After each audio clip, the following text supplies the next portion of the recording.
happened to be on Twitch and I was talking to him after the event. Again, don't hate the player, hate the game. It's not his fault for going to the island and then abusing this item that was in the game. He has to fight a lot of teams going for this as well. Parts of this just felt like OG Fortnite. I felt like I was watching the Infinity Blade all over again. It was good. Let's try this new game mode out. And let's see, the Global Championship is live right now, but I don't think anybody's live on Twitch. Oh, it starts in 6 minutes. I don't think he wants to use this right now. He gets cracked from behind. The surf is still ticking right now. It's just gotta get you spikes in LA. Say subs, guys. Alright.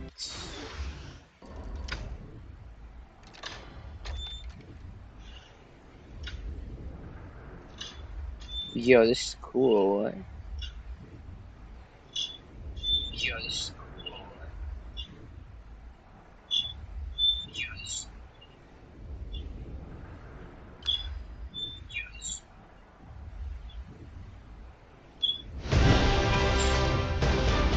I didn't get levels from this.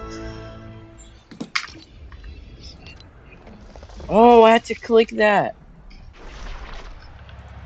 Bro, what?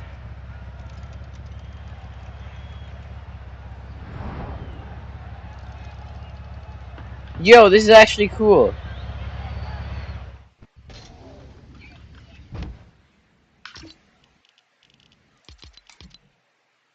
What the heck? Is this just gonna restart it again? Bruh.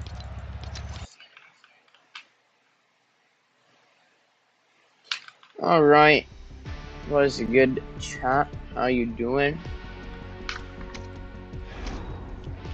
So basically, let's warm up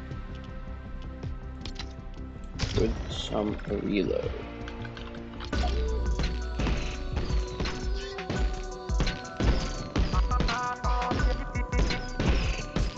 Let's do it.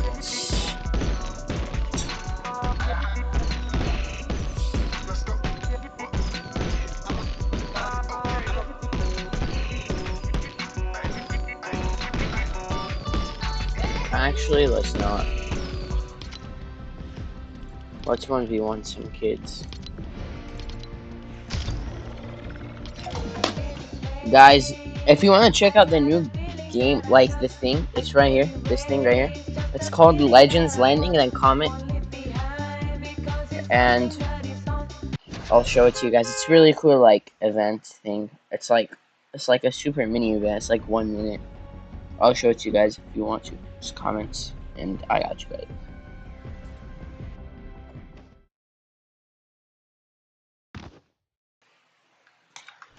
Alright.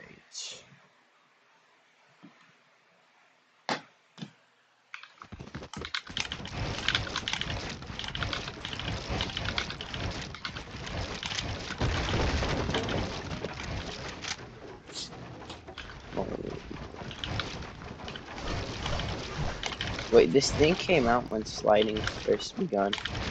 Look at this. I want to clip somebody like this. I want to slide into it. Is that even possible?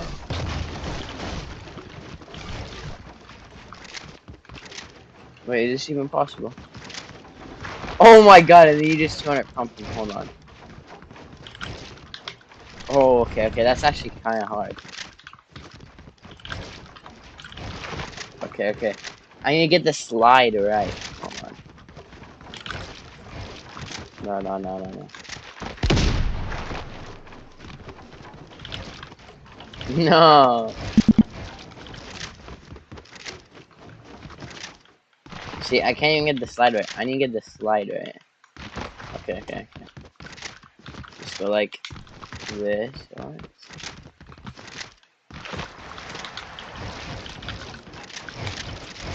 Alright, so basically, like, let's do it. Oh my god, I was about to do it, and then something happened. See, I'm jumping to the left. Okay, it's because, like, I need to stay in the middle. Okay. Okay, I did it way too slow there. The cone blocks me, I think.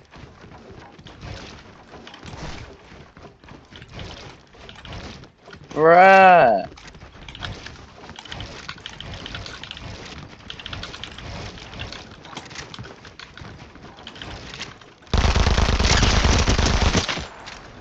$100 white is kind of crazy. Alright, so basically, let's try to do it again. Oh my god. Okay, first let me practice landing it. Like, I'm like this. Oh my god, I just did it, bet! Frick, no, man. No, man. No, man. Okay, ready? I need to slide. I keep forgetting to slide. Oh my god, I thought I missed, so I just didn't even do it. Okay. Bro, it's just gonna... Alright, I'm gonna commit to another one. What's up, Fred? Bro, is this guy gonna start or what?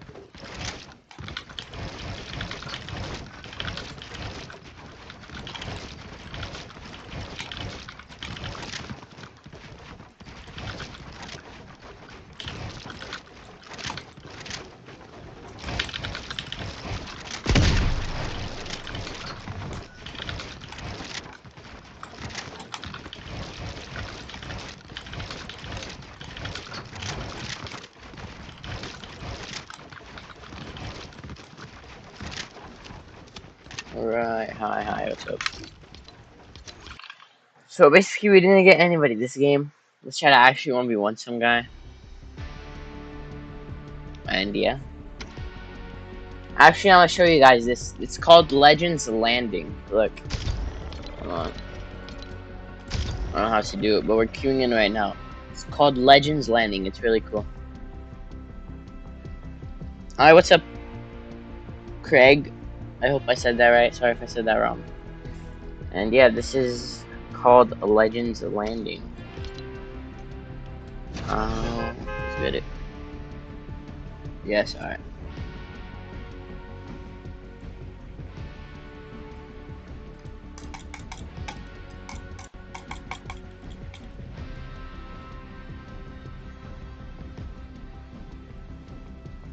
Alright.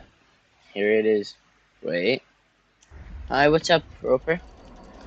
Look, so it's basically this thing, and you can click on Rocket League World Championship or the FNCS Global Championship. So I'm gonna click FNCS Global Championship. And then look. I am so excited to watch Reason and wait, I think it's live. To see how these guys can do. Of course, they're landing at the Dooms Castle towards the northeast side of the map. They have a couple of teams there as well, so they're not going to be uncontested there. But this is a team throughout the whole year. Wait, can we watch it? Really well, as you mentioned, Nick Kelly. They had a really nice year with a 7th, 4th, and a 6th. Really consistent placements, and they're able just to find really solid games when it matters. Oh, I think that's the live right there. Of endgame, finding eliminations. It just seems like whenever you look at the leaderboard at the end of a tournament, it's like, oh yeah, Reason and Badil, they're in 5th. How did they get there? We haven't really seen too much of them, but they sneak their way up, and I hope they can do that this weekend. And you talk about them being contested, although the north side of Doom Castle, they're not necessarily contested. Yep. They kind of have that north side to themselves. They're going to have that siphon coin to themselves. They do have 2 sets of duos that are contesting to the south and to the north, which honestly sounds like the perfect storm for them to third-party these other duos, especially that duo that's landing north of them, which there isn't much to go for there. Yeah. I can imagine Craig Pearson subscribed to the channel. Craig. Yeah, and I mentioned it earlier as well, Booga coming in from that west side, they could have to deal with that situation as well. I mean, that drop spot is such a big drop spot, so many different little nooks and crannies where you can sort of hide and try and sneak around. I think we expect to see a little bit more of elongated fights happening there from teams that are coming on in, and I love that. I mean, this is the what the heck? What the heck is Peely doing, bro? He's been doing some emos randomly. I don't know if he's doing it for anyone or he just naturally does them. He's just pulling out emos. He's doing it for everyone. He's doing it for everyone in the arena, right? Alright, who are you guys cheering on? Who are you guys cheering on right now? Hopefully the energy to the players as well. As you can see, they are starting to come back. Yo! To their setups and And as we let's get it. That's right. I think I saw Muzz. So thankful for you guys, the fans. We really do appreciate oh yeah, let's go. We'll be getting let's go. Very shortly. I wanted to also talk about Bryson Bolts. When the players came out and Bryson Bolts came out, the arena went kind of crazy, and it's a little unexpected, because I don't want to say like, hey, there's duos here that don't have fans. It's just like sometimes the arena will be like, Bryson Bolts are like, rah! I'm like, yo, you guys are, what's going on? I'm down. I mean, they've had this interesting dialogue all year long where they're like, oh, who's the underdog? A lot of people ask, and a lot of people say Bryson Bolts, but again, they aren't necessarily underdogs. In Major 2, they got 6th place. In Major 3, they got 8th place. And similar to what we saw from Batman Booga and Rapid, they got 8th place by only playing 11 out of 12 games. Who knows where they would have been if they had all 12 games? I remember last year Globals as well, Bryson Chubbs, they were a team that took us by surprise. They did so well. I think they won a couple of games as well on the Grand Finals day. It was one of those where it's like, where did these guys come from? But that's what this global championship stage can do. It can put you on a little pedestal. It can be like, look at me, I am a professional, and I'm a very good professional player at that. And I think that's what I look at when I'm looking at this duo. This is a duo that have that experience of doing well, Bryce in particular. So I'm intrigued as to what they can do, particularly with their drop spot now. They're wanting that forecast tower. We broke it down earlier on. Vico and Flixie are trying to not let them have it, but they're more landing towards the forecast tower. So what we've seen, some teams like basing up on that hill, trying to stop Vico and Flixie trying to come over. I'm intrigued because we haven't seen Vico and Flixie have too many problems going for that. So I'm intrigued as to what they're going to bring. Yeah, it's a dump and house and split, and they kind of have this little lake where there's a crash plane. They get tons of metal from it, and then they get to go to that quick rotation over to the forecast tower. Honestly, it's a bit of an underrated split, and I understand why Bryson Bolts have been there all year long. That's what we need, right? Is another fight for another forecast tower. The observers are going to just be in just a handful of spots across the map. Is there a forecast tower? Yes. We're going to go hang out there. Another duo here to highlight is Janus. It's Pixie, another EU duo. And of course, I mean, Janus. I mean, come on, fans of Fortnite, if you've watched, you've been following, you know this guy's incredible. I mean, going all the way back to 2020, winning the solo invitational of Janus, and then Pixie having a great performance in the Globals last year with Cheatin'. Yeah, really great. I mean, that was a duo where we're like, another one of those teams where these guys just came out of nowhere. It seemed like they'd been performing well going up to that, but now Pixie was one of those players that was kind of a commodity, if you like, going into this last major of the chapter, because he was performing very well. So many different players and so many different players in EU, very veteran players as well. We're looking at Pixie and thinking this could be potentially a good duo partner for me, an up-and-coming player, picked up now, of course, by Janus. Uncontested Redline rig. Interested to see what they can do. I think this is another team where, yes, it says they're uncontested. If you're one of those teams, Kazi and Aspect, for example, maybe they might look to land on them. But the experience of Janus and, of course, Pixie being such an important player within this duo, they performed very well in Major number 3 where they got 8. So I'm interested to see what they can bring here. You bring up the fact that, like, you know, they kind of look out and go, hey, this is an opportunity. But that was kind of what this year of Fortnite was, right? Yeah. So much of the landscape changed after Global Championships last year, right? It was kind of like, yeah, we're kind of going back to LAN, we're kind of doing things, but once we got there, it was like, okay, this is different, right? Like, now that we're here, next year has to be different. And so many of these duos just looked across the board and were like, maybe I should pick up that duo, I should pick up this duo. Like, it's been a crazy year.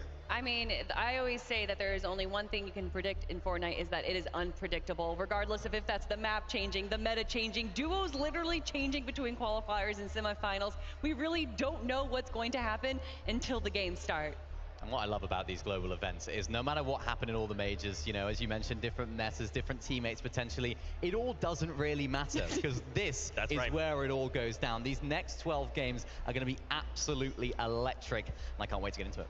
That's right. We've got another duo here to talk about Epic Whale and Muzz. I mean, you kind of highlighted them at the start of the show there, Muzz being one of the first duos to kind of win in multiple regions, and Epic Whale, I mean, when we had NA West, when it was NA West and NA East, he just couldn't stop winning. He didn't know how to, like, stop winning. Yeah, it's funny because I was literally just talking about how duos will split up between qualifiers and semifinals, and I literally was referencing Muzz and Epic Whale right there. They actually had different duos.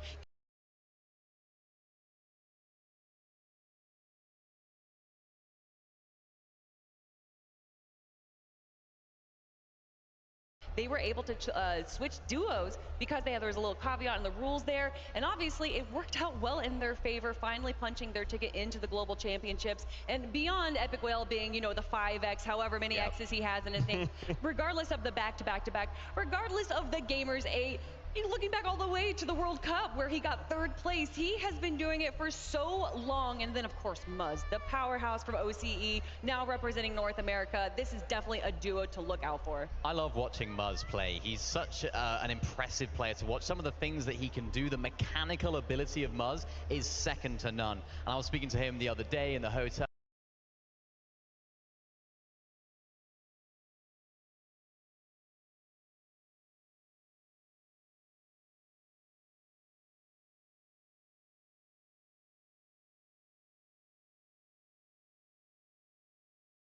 No reason why not. I love that. Self-reflection, though. A lot of the times these players will kind of look to outside sources as to what's going on.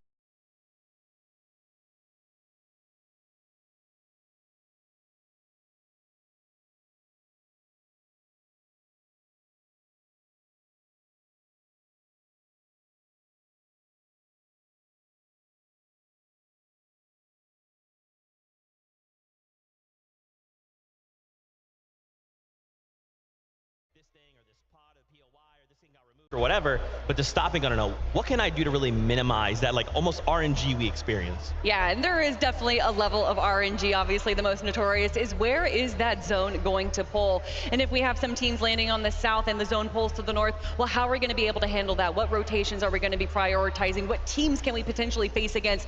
Being able to, it's what these Fortnite players are able to do with how much goes into it is honestly uncomparable even to some of the other bigger esports out there. Yeah, it's absolutely crazy. I mean, you mentioned the zones, particularly now in the low to no mobility meta, particularly that sort of 8 zone, those later stage zones, maybe not in endgame, but it's those rotations where you have a maximum pull zone. It's those teams that have the forecast tower. It's those teams that have got their storm surge early. It's those teams that aren't trying to fight on the rotates. They're the teams that are going to try and put themselves in the best position and find the most success, but it's so difficult to do. It's so easy. It's so much easier said than done. Just be like, oh yeah, just go front side, go around teams, don't get shot, don't go into another team, don't box fight. But it's so difficult to do in practice because there's so many different things going on in your head. Oh, we need a bit of damage, let's hop in there. Maybe that's not the best decision to make. So the low mobility meta really shakes things up, and I'm interested to see how the players can see how they do the affection of that, I should say. Yeah, I love that balance, right? Kind of striking, okay, we're starting the game, let's say we're uncontested, great.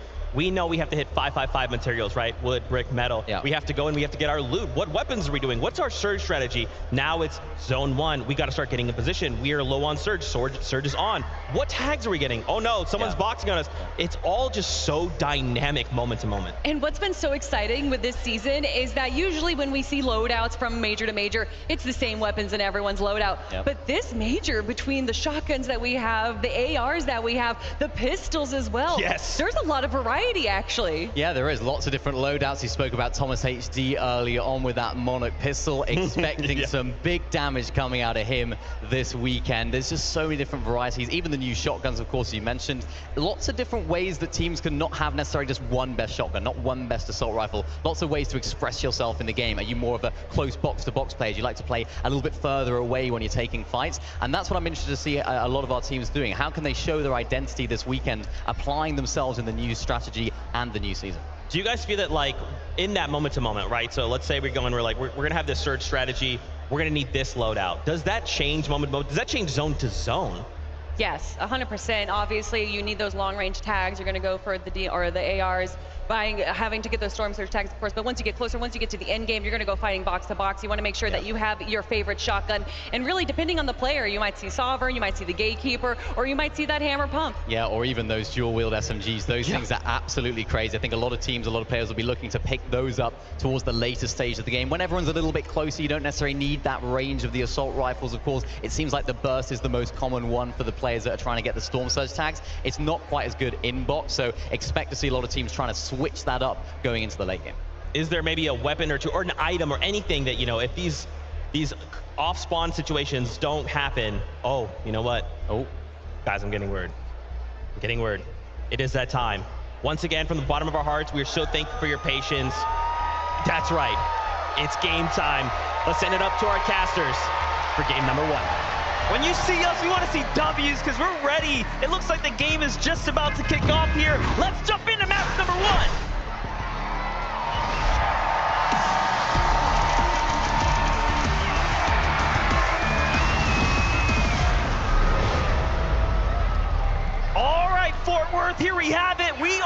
kicking things off here at the FNCS Global Championships. And of course, we know what is in store for us. Already getting a close-up pay-per-view of what's taking place here with Queasy and Thomas. And you have to keep in mind, Duke's Sphinx not too far from this location here at Research Rock.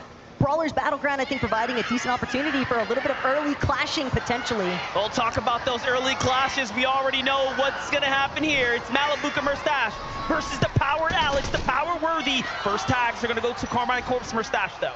Yeah, that was a big shot implemented there by Murstache. It's going to provide a lot of pressure as well, just enough for him to be able to group with Malibuka. They've already found a Flowberry Fizz. They're getting the shield online. Worthy and Alex know that they've got to be fast on these Avengers chests. Yeah, and this is not the only contested team, right? There are going to be other fights happening here. Play close attention to what's going to go down, though. Power Alex and Worthy do have a little bit of a disadvantage here, playing the low ground as the standoff starts to develop. Meanwhile, a quad contested drop spot for Peterbot and Boyo, who have control of their side, where Trashy and Threat seem to be in a little bit of a head-to-head. Well, hold that thought, though, because for a moment it seemed as if we were going to, potentially be dealing with Kazi and Aspect here, but I don't see them anywhere in sight, MDF. I think right now, Swizzy, Yapko, they're just trying to do what they can to prevent themselves from being the victims of Trashy and Threats currently, but also keep in mind what Peterbot was saying earlier on. That bot is always going to be ours. Emma Frost's Medallion and that Mythic Striker Burst, that's everything that they're after, and he's already collected it. Wow, so Peterbot and Boyo already off to a great start here. Clearly they have the advantage. Clearly they even have the respect of the teams landing here not to step center foot into their location. It's only a matter of time, though. As soon as that reveal Medallion actually procs, there's going to be 15 seconds that Swizzy, Yapko, Threats, Trashy, they're all going to be marked here at the raft. So escaping might not be the solution. They're going to have to fight their way out of this. We've seen the interviews. We've seen, Trashy and Threat's perspective on this. They already know that they're going to have a problem with Swizzy and Yapko, and that Peterbot and Boyo will just be waiting for their opportunity as the time continues to tick on. You can see they're doing just that, ready to possibly pounce here in the coming moments. But Vino and Clix, y'all, are here, and they are indeed contested. The moment these names lit up on screen, you can just hear the crowd going crazy. I mean, a clear fan favorite for good reason.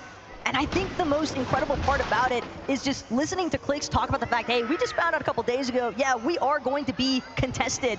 But for Damo and Resigns, you have to also factor in, this is familiarity for them. Sandy Steps has been their home as well. Yeah, and this is a lot of respect coming from both sides. Clix and Vino, of course, just feeling out the playing field right now, playing the outskirts, meaning that no team can, rotate from behind them, whereas Resigns and Damo are content with their side of the map. But Middle Eastern teams are on the set here. Haman and Cow Gamer now up against the likes of CZB and Nathan, who's underneath them. And CZB and Nathan, I think, definitely one of those teams that I think a lot of people would view as that potential underdog story. But the interesting aspect is knowing that they are going to be contested here at Grand Glacier. And what we're seeing a lot of right now, MDF, players that are just having these small, mild interruptions to their traditional loot paths, and what kind of dominoes effect that might have after the fact. And also, just look at how many players are alive. This is about as intense as it can get when there's this much money on the line, when you have this much time, right, to wait, sit, contemplate your strategy. What are you going to do when the call comes? You have to answer it. Chapentini here pushing the pressure, pushing the conversation right now. Ager's not looking good for him. He's going to be the first to fall, and that's one NA team down. Bit of a tragic start there for Rise and Agers, but their downfall is Teeny and Chaps Uprising. Bound to be super happy with the elimination damage that they just secured there. Surge tags are always going to be so crucial. And in a lobby like this, MDF, we know that we have so many heavy power hitter teams. That's going to be insane to think about. You have to connect on every single shot. Well, here's someone who's going to do just that. Thomas HD doing an excellent job holding his high ground. He's got the angle down on the teams there in the distance. I saw Gone and Quanti as well, still at Mount Olympus. We know that they have that drop spot, not for free, but again, that southern side is theirs at the moment. Queasy and Thomas HD are going to be happy with these tags, right? This is the the bigger picture of hyper-competitive Fortnite. It just doesn't get more difficult than this. Clearly, we have a lot to talk about when it comes down to Cammy and Seti. This is a team that is a favorite and a favorite for a reason, as is Vico and Flixie, some of Europeans' strongest coming up, and I dare to say part of the new era. Sparks already starting to fly though. Vico trying to see if he can get an overhead view onto Virgo and Shadow. A little bit of a wraparound. Virgo now trying to see if he can switch, but Shadow, he's left too exposed. Vico, Flixie, they take the opportunity. They try to collapse. A nice connection, but at the same time, Shadow still standing. Virgo knows it's time to bail. And they're gonna force themselves into a disengage, but Flixie, he's not interested in that. Flixie wants more. Oh yeah, this is a storybook kind of conversation right here. This is something that we expect it to happen. If you're gonna go up against the likes of Flixie and Vico's pathing, you just have to get out of the way or get ran down. And Virgo and Shadow are gonna be another NA team to fall here to the hands of a European juggernaut. And you know, this is, again, I have an inkling just to start for Flixie and Vico. Hey, there's a big reason why these guys have Reckless Railways uncontested.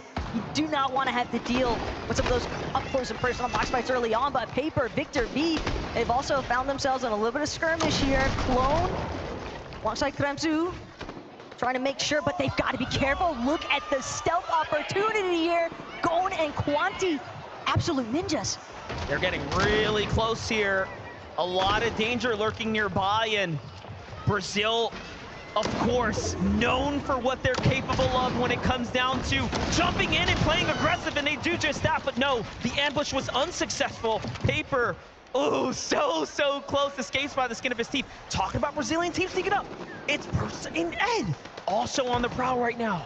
Everybody just crouch walking up to all of the commotion that this box fight is bringing just outside northwest side of Mount Olympus here. And the most important aspect though, Paper, you gotta respect that 180 turnaround, throws up the middle wall, makes sure to protect himself. But Persa, Ed, they've now found an opening, but it's gonna be cut short.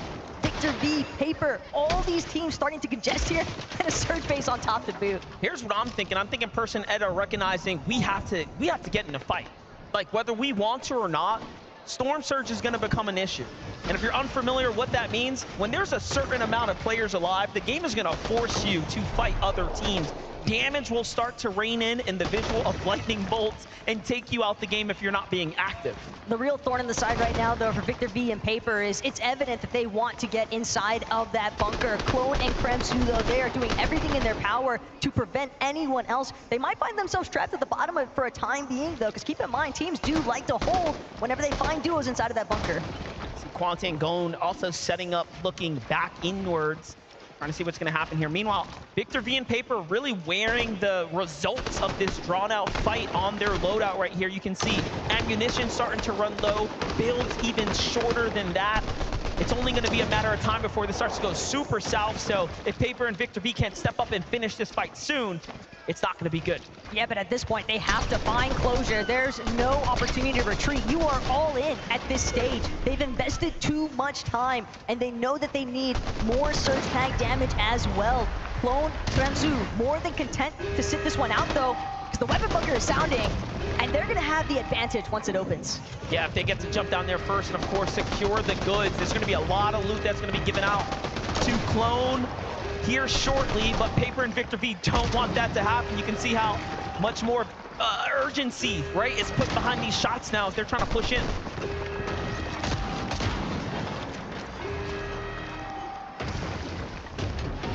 Clone, Kremzu, the opening has arrived here, but Victor V, Paper, they're still, I don't want to call it hesitant, but definitely wary of what awaits them when they try to catch Clone and Kremzu exiting that bunker. Malabuka Merstash, though, they've encountered some early difficulties here, it seems like, at Restored Reels. Last we checked in, they were getting a couple of decent tags onto Alex and Worthy, but now, knowing that Malabuka is in that solo position, it's gonna be tough to make his way towards around him. Yeah, undoubtedly. Look at Kanata and Cooper, though, on the move right now, trying to continue to find their way not only to the new zone, but play for this high ground, right? Looking for tags off in the distance, and very different strategy for Kanata and Cooper, where we see a lot of those other duos looking to get box-to-box fight, very close quarter. They're keeping their distance almost exclusively now from other duos and other paths of duos. But I really love this positional check, though, from Kanata and Cooper, because they've taken over a hill just northwest of Restored Reels, and they know all those duos that are far west on the map, far north, they're going to have to rotate through Cooper and Kanata. Kanata is notorious for setting up surge bases in positions where you have ample opportunity to deal some damage to other teams. Oh, look at this. This is the clash we all expected. Vino and Clix versus Oceania's Damo there, who just rotated by. They're going to be the first to get a couple of tags and start to get the lead here. You have to be really careful. Vino and Clix are going to recognize that if they stay in the storm, what's going to happen, those other teams are going to have strong positions to give them even more of a problem later. But it seems like they want to continue to press the action here. Kashoro, though, kind of could get caught in the mix here. Not sure if Clix and Veno have spotted him out just yet, but Kashoro, the moment that he tries to break through, that's when Clix sees small opportunity to try and bounce in here. But again, MDF, this is getting a little bit more drawn out than maybe what Clix and Veno were.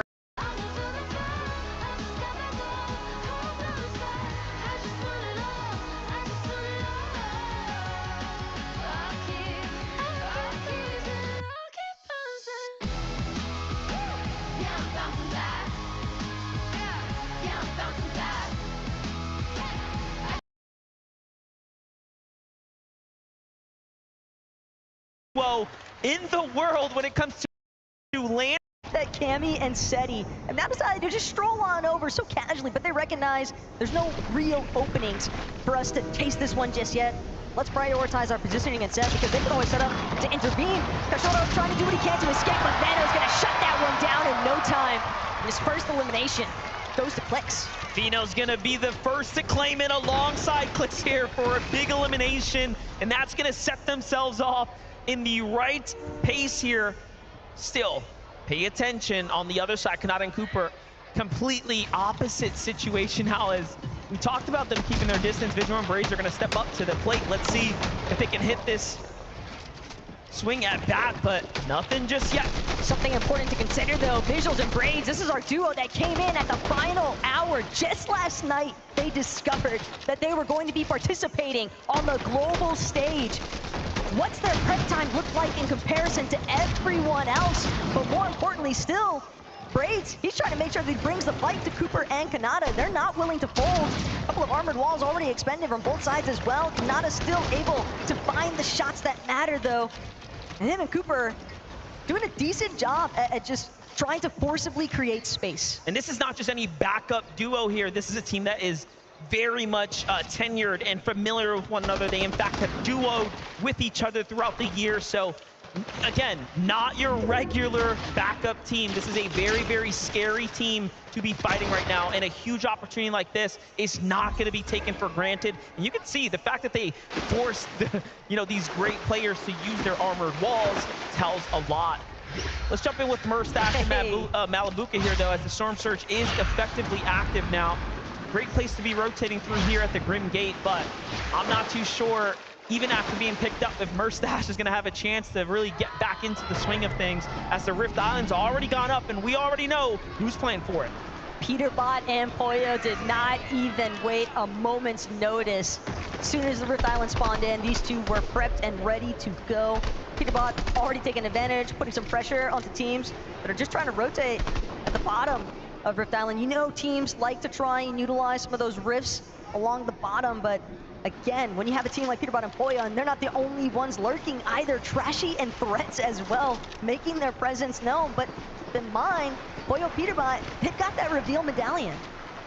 Yeah, they're going to be able to scout them out in just a couple of moments here. So Trashy and Threats will have a big, big problem here. The hold up, King and Phaser, talk about problems, are pushing down into the EU duo. Now, there's something that we know about King, is that he's not someone you want to face in a box fight. What he's managed to do all throughout this week is instill fear into every duo. He has challenged players in the practice rooms back to back and has been the most successful. But the way that you're mentioning that, it's all about the solos, and this is a duos game here, MDF. King trying to see if he can get a little bit of revenge damage onto Reason or Badil, but currently, Germans, they're the ones holding height, and King, he's gonna have to start burning through some of these small shield potions, and the real issue is once those shields crack, Badil, Reason, more than close enough to hear it, but they also need the damage, so the key is inevitable. Yeah, both sides are extremely aware that this is a fight for Surge right now, and should King's team get a tag, the Surge is gonna flip. They are the team quite literally above them, and it doesn't really get much closer than this, and this is the most opportunistic time for King to take down a duo here. But Reason, there it is. Opportunities start to shift here. Reason and Badil now. Pressure starts to loom on them. Craziest part to think about too is that they've still got to watch their backs because Rift Island just lurking in the distance, slightly higher elevation than themselves. Peterbot Boyle, they were definitely trying to see if they could track down anybody for some additional tags, knocks, elims, ideally, but one of these teams has got to get a go on here, MDF. They can't afford to just sit idle. It's either fight or get eliminated. Here it comes. I'm seeing two shots coming from both sides. Reason goes for it first. Vadiel on the other side doing an excellent job, but a trade comes out. King's weak, and he's going to be the first to fall. Reason and Vadiel come out on top, and even then, it's just enough to stay alive for now.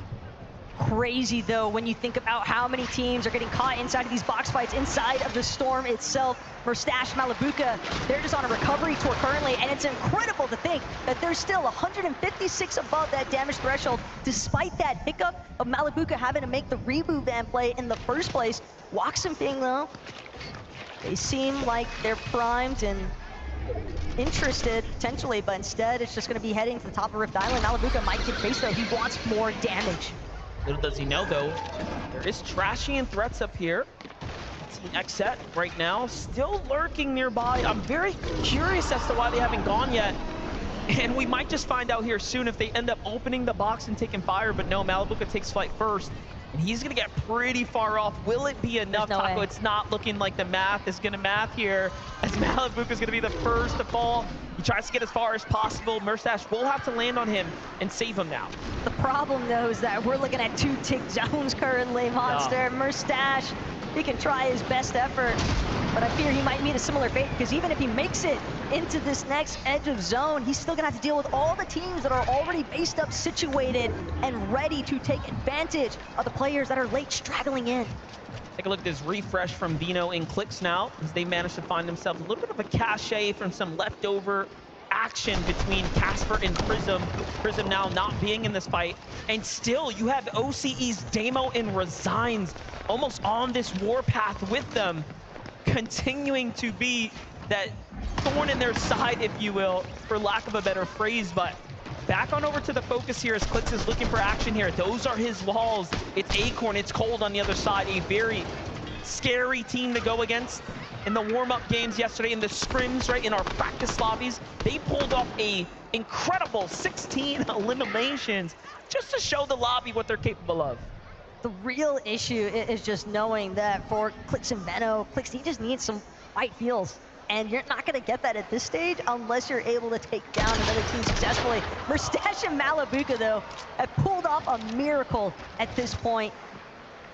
And it does seem, even though they're a little bit worse for wear, they're battered for sure, but they're still kicking, and that's all they need at this stage. They do have big shields as well to work with. That headshot that he picks up right there is going to make a huge difference there as far as their survivability is concerned. Major eliminations are happening, though, as we're covering the action here. One of those, it's Peterbot and Boyle staying active here. Down goes Cheats from the high ground there. And they are doing what we expect of them. Very healthy, extremely material capped, and now picking up points. That's a runaway train potentially starting to take form. Meanwhile, other teams like Huddy and Kovacs just trying to see if they can find an angle. Yuma Rise under a little bit of duress here, but it's back to Clix. Veno trying to see if they can finagle their way out of this awkward position that they found themselves in, boxed up right next to Acorn and Cold. But again, Acorn and Cold, they've got decent amount of materials to work with. More importantly still, though, I think that they are certainly willing to jump into a fight if it calls for. Oh yeah, yesterday has absolutely proven that they can take on any team without a problem. Talk about good teams that are still standing right now, teams that we've been kind of following the story, Victor V and Paper.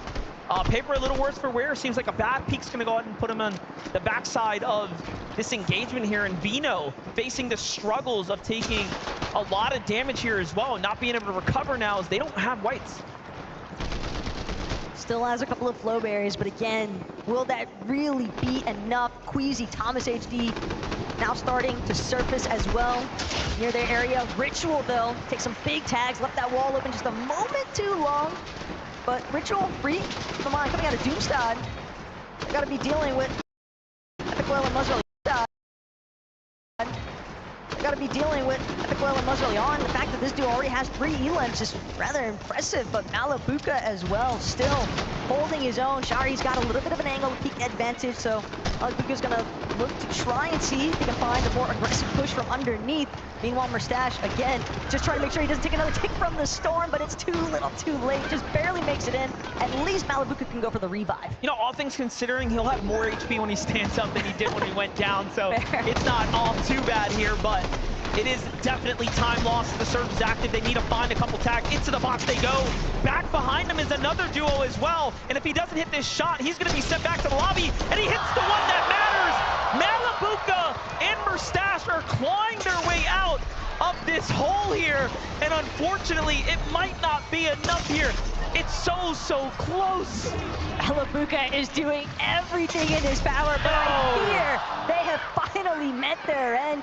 Zero business making it that far in the first place, though, but that is the kind of power that Malabuka and Mustache can bring. Well, here's a couple things to celebrate. Placement points has been reached. We are inside the top 25. Anyone alive now is going to start to be rewarded with more and more points. This is where things start to almost compound for you, so you want to stay up. Vino is down right now. Clix has a very important decision to make here. Do you save your best mate or let him get sent back to the lobby so you can just focus in now? Seems like he wants to go for the save. Armored Wall's going to be the saving grace here for a moment, though. Instead, Vino makes the call. Leave me. Continue to play the game here. Veno knew there was just way too much pressure coming from the other side of that wall. A fully intact duo, and that duo being Queasy and Thomas HD. There's just no realistic opportunity for Clix to bring that one back. But Queasy, he's actually looking a little hurt here. He might have been desperate at that point, and Clix finds himself in a similar situation. Only has small shield potions to rely on, 2 below. When it comes to the damage threshold, he's got to make a move, and he's got to do it now. But I don't think anybody's giving him an opening. Well, he's still inside the top 20 now. The more teams that fall, this would be excellent for Clix here. He just has to hold on a little bit longer, and he is doing just that. A little bit of a zone pull towards his side, more or less. But High Ground has Cammy and Seti looking from up above, and it has never looked better for this duo. Kadu and Sia having already been eliminated. And again, reconvening with Clix's oh my god POV, but Clix, wow, he's just crazy with the movement. The fact that he managed to escape. Still alive. Still he's clutching. Almost a top 15 now, and he's inside the top 15. Could he make a top 10? It's so close, and down he goes to the hands of Peterbot. He takes him down.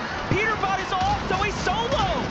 It could have been anybody in this circumstance, but of course it had to be Peterbot. But take a look at the High Ground, Chapentini. And they're looking for even more still. 5 eliminations already built up here, Monster. And they've got a really strong grasp on this High Ground. What an incredible view for Chapentini. This is coming off the mountain here. Seti seems to have lost his teammate now. Has to do this on his own here, but still. Anything can happen, but Muz and Epic Guerrero inside the box, inside the lane. He's throwing armored walls down. That's going to buy him a little bit of time. Excellent plays here from Seti. No time to play with this Storm, though. He just cannot afford it.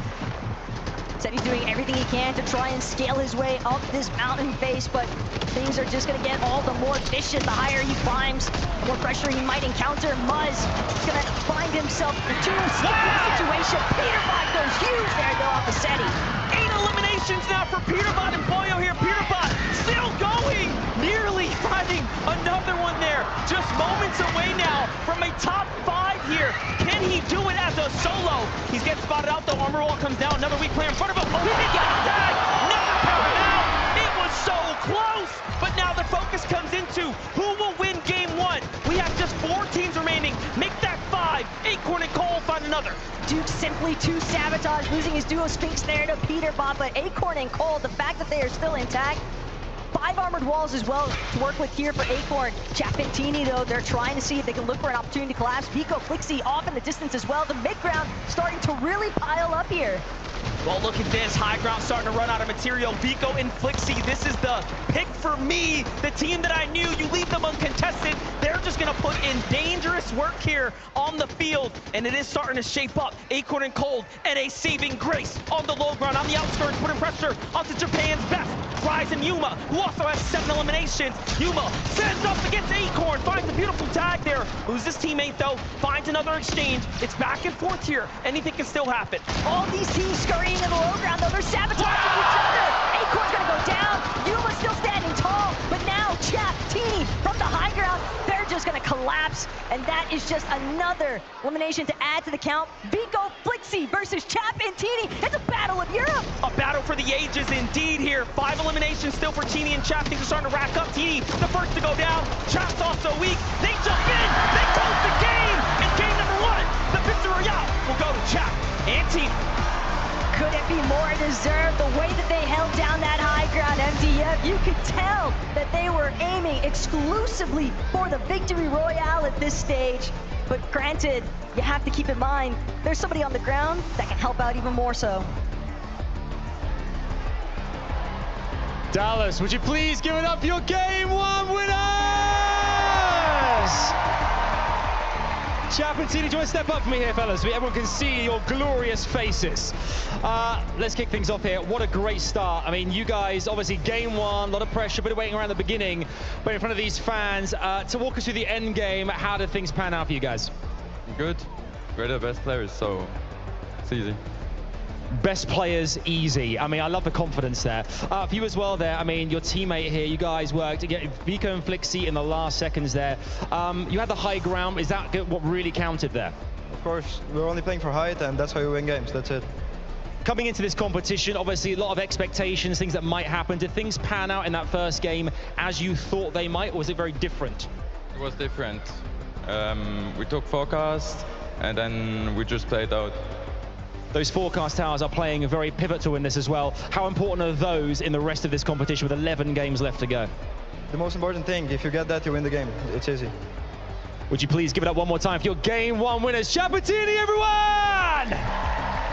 Oh, things have started beautifully here. There is loads more coming your way here, courtesy of the FNCS Global Championships 2024. A short break from us here on the broadcast, but do not go anywhere. Stay exactly where you are. There's loads more coming your way very, very soon.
What's up, chat?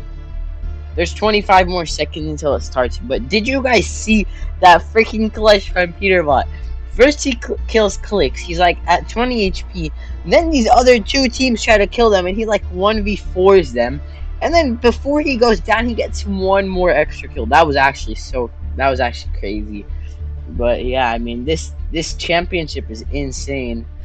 If you guys didn't see who won and stuff, so watch right now. Here we go. What is going on, everybody? Welcome back to the FNCS game number 1.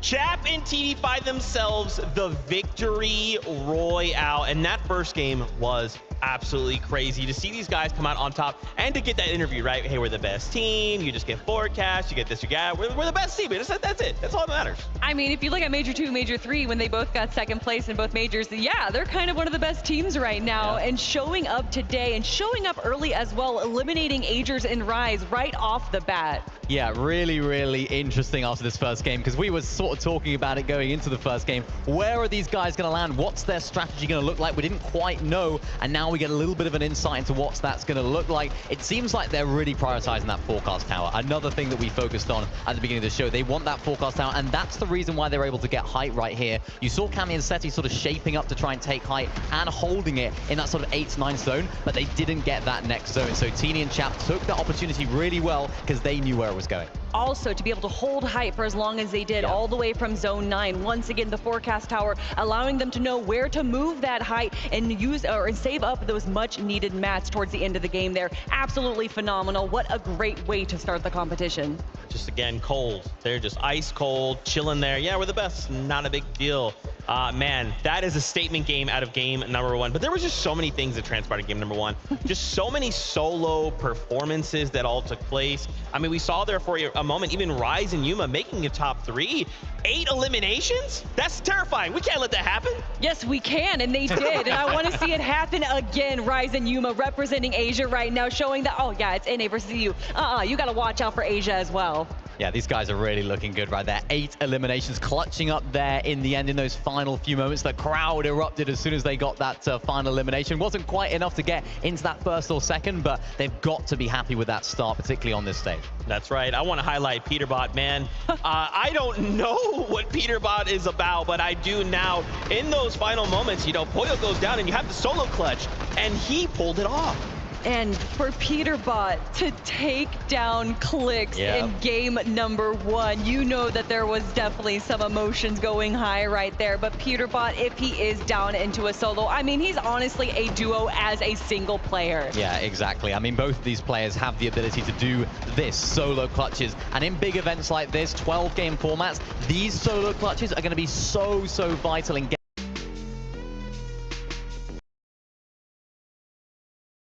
so good with that, and then even towards these end game situations, taking out Seti there at that final few moments just to keep himself going. Of course, too little too late towards the end, but really great start from him. I mean, their strategy is just so clean from the start. Landing rep, getting the coin, getting the mythic AR, going over to the forecast tower, and then getting the Rift Island as well in that game, allowing them to just have a little bit of height, a little bit more mats, and more importantly, getting that mod weapon bench so that I saw Pollo kind of modifying his weapons there, getting exactly what they wanted so that they were prepared for the end game. I love seeing their 3rd place. Vico, Flixie, a 2nd place. They didn't even need the Victory Royale, right? The fact that they made it to 2nd place, you've already done too much. You've already let them get too far in the game. Yeah, I mean, they started it off so strong as well, getting eliminations onto Shadow and Virgo by zone 1 there. And then, of course, just dominating the low ground as we know them to do. Yeah, exactly. Another really solid performance of these guys. We've seen them do it previously. This is exactly what we expected. Low to mid ground, finding those eliminations. And towards the end there, where it was the final 2v2, it was kind of like Major 3, where it was 2 of the best teams in EU going head to head. Of course, 2 different, very different play styles. These guys are not necessarily going to be going for height every single game. But of course, what I noticed there was a little bit of a change in rotation. They went towards the north side of their drop spot. So interesting to see whether that's going to change throughout the day, whether the forecast tower fight's going to affect that. But really nice start from these guys. That's right, guys. I know you want more action. We could talk more about this, but let's just jump back into it. MDF, the best taco. Back over to you. Yeah, that was a very intense game, obviously. The craziest part still, of course, we have 2 EU teams duking it out to close off our first lobby here, and match number 2 is ready to go.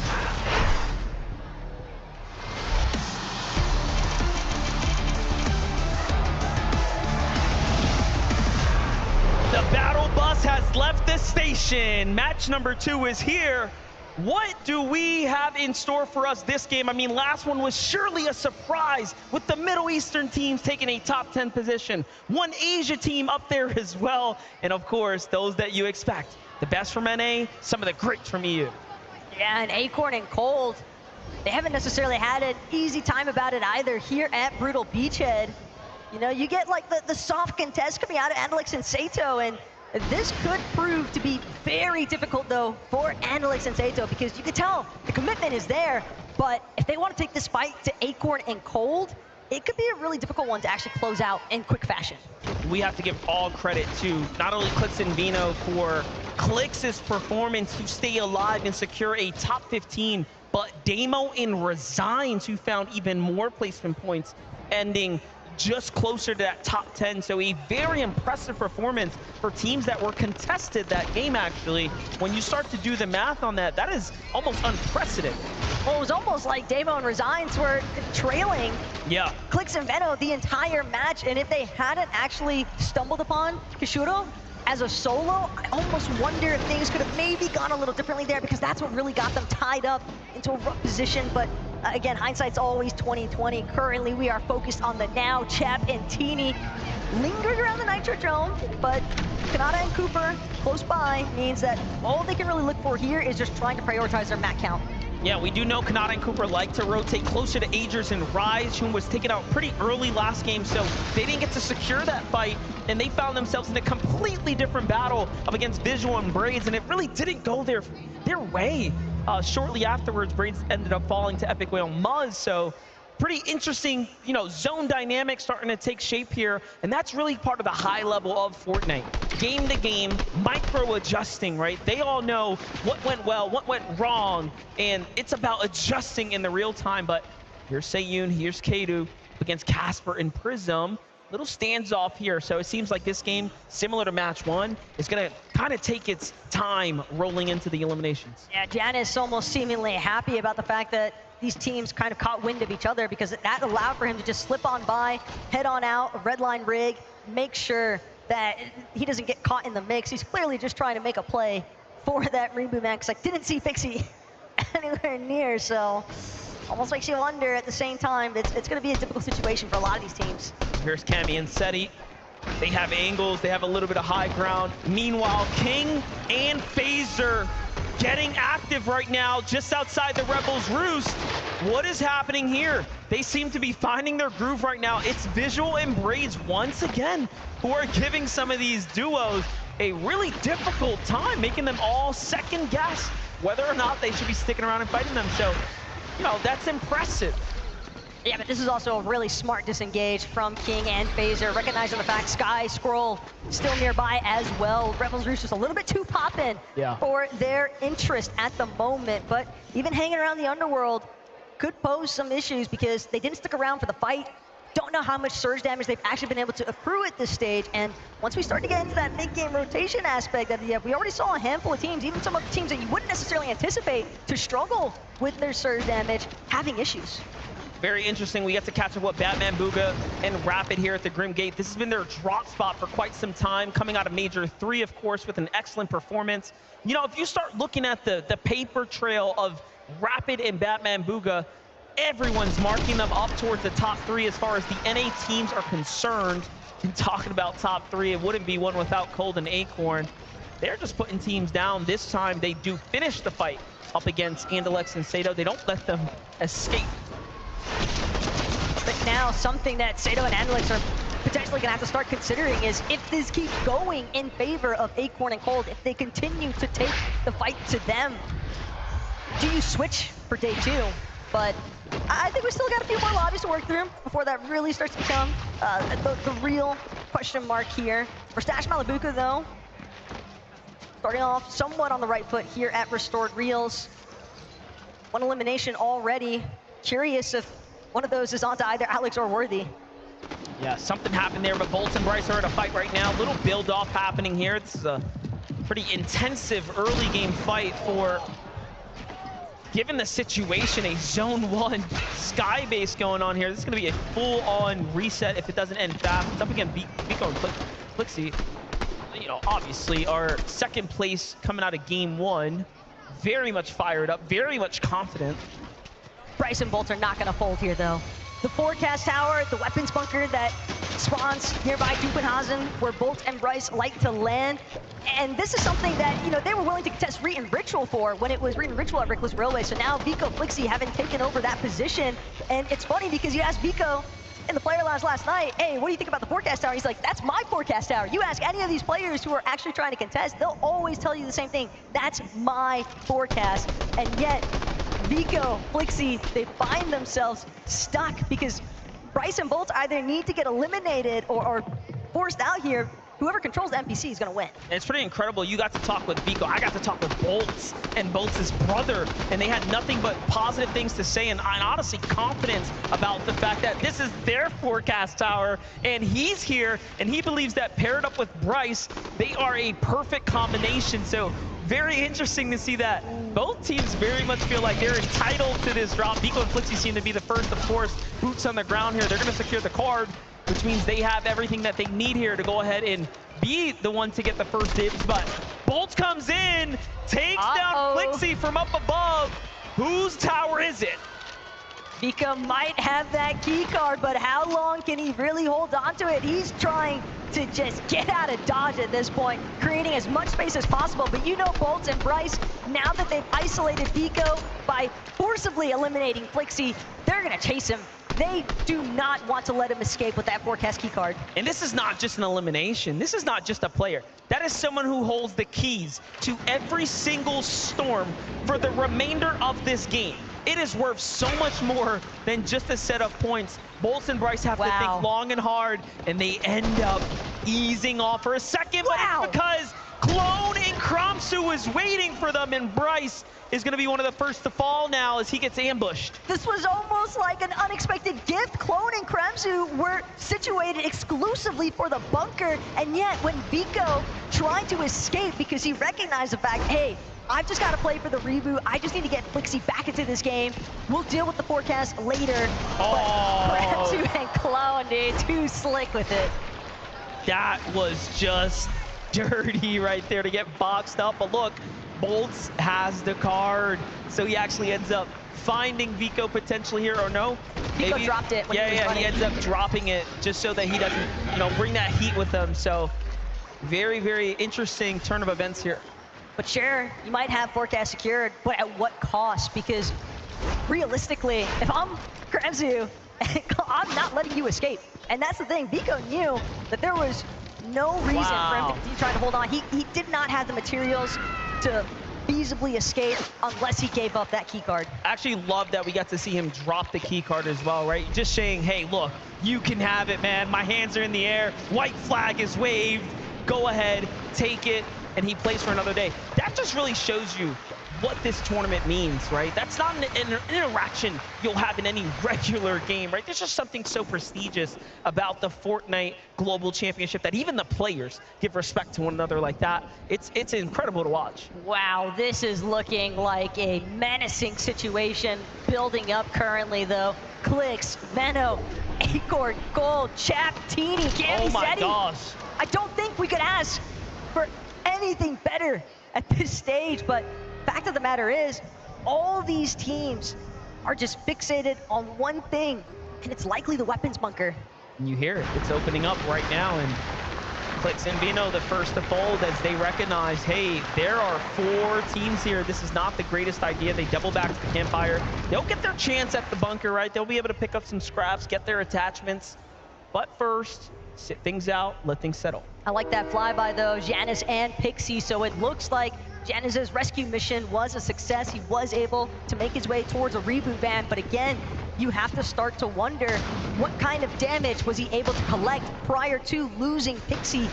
And now, Reckless Railway is heating up one more time because Vico doubled back, brought Flixie into it, but now Shadow and Virgo trying to see if they can pose a threat. Listen, Shadow, someone I've known for a long time. I've followed his career closely. He is a very, very scary player once he starts to get situated. Game 1 jitters are out of the way now. Him and Virgo have been nothing but successful as a duo here. But wait a second, Vico and Flixie, as we know, again, are EU's best right now. Clearly some of the strongest fighters on the region. And then you have OCE's Dayanith and Tinka, right? Champions of OCE lurking nearby, seeing what's happening here. Trying to put OCE's stamp on it.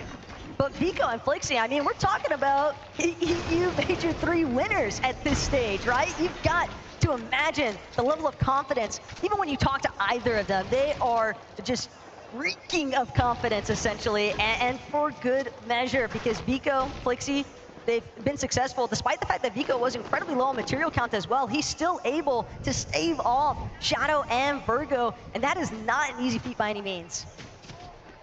Jumping to the other side here, Dukes and Sphinx trying to figure out what's happening down here south on the zone as things are just starting to develop. Clearly shots are coming in from teams in the distance. Meanwhile, Queasy has that high ground. Chap though lurking up, trying to see how he can possibly get involved. Teeny already sitting on the base for a moment there, you couldn't even tell. I don't even know if it's Queasy that's in danger nearly as much as what it might be Thomas HD when he tries to work his way back towards the surge base he has with Queasy. You can hear the Monarch pistol, shots flying out overhead. Thomas making his way back towards him, but he scouted it out. Managed to throw up a wall just in the nick of time.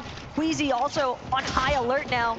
But Chap, Teeny, they've made enough noise. Other teams in the distance actually trying to take side shots at them. Gotta respect Thomas HD's ability to not only see them and react faster than they can land a shot on him, but to also get up to high ground. Nothing too. Before it was too late. And look, they're gonna just go ahead and get off of there. They're like, wait, that team, they wanna fight? No, we don't need that. They give them the respect. They back off the restored reels. They play for center zone now. And this is a very, very good early rotate to go ahead and find a new position here, find some new real estate, if you will. Meanwhile, at the Grim Gate, we have another Rise in Yuma coming out of Asia, representing here last game. Phenomenal performance, ending up towards the top, 8 eliminations as well. This game off to a hot start with 2.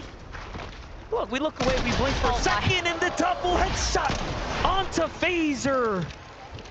The lineup is just nasty. You can just tell that Thomas HD and Queasy probably ecstatic about that loot llama they essentially just picked up from the knock. Yeah, I don't even know if they want to cross over to pick up the loot. At this point, it would end up being all too risky with King nearby, but Chap and Teeny haven't stopped their pursuits onto different duos. I'm feeling like maybe they're not getting enough tags in these fights. Can also be so disorienting to other teams in the lobby when you're dealing with the likes of Chap and Teeny, because they're just barreling down onto anybody that they encounter.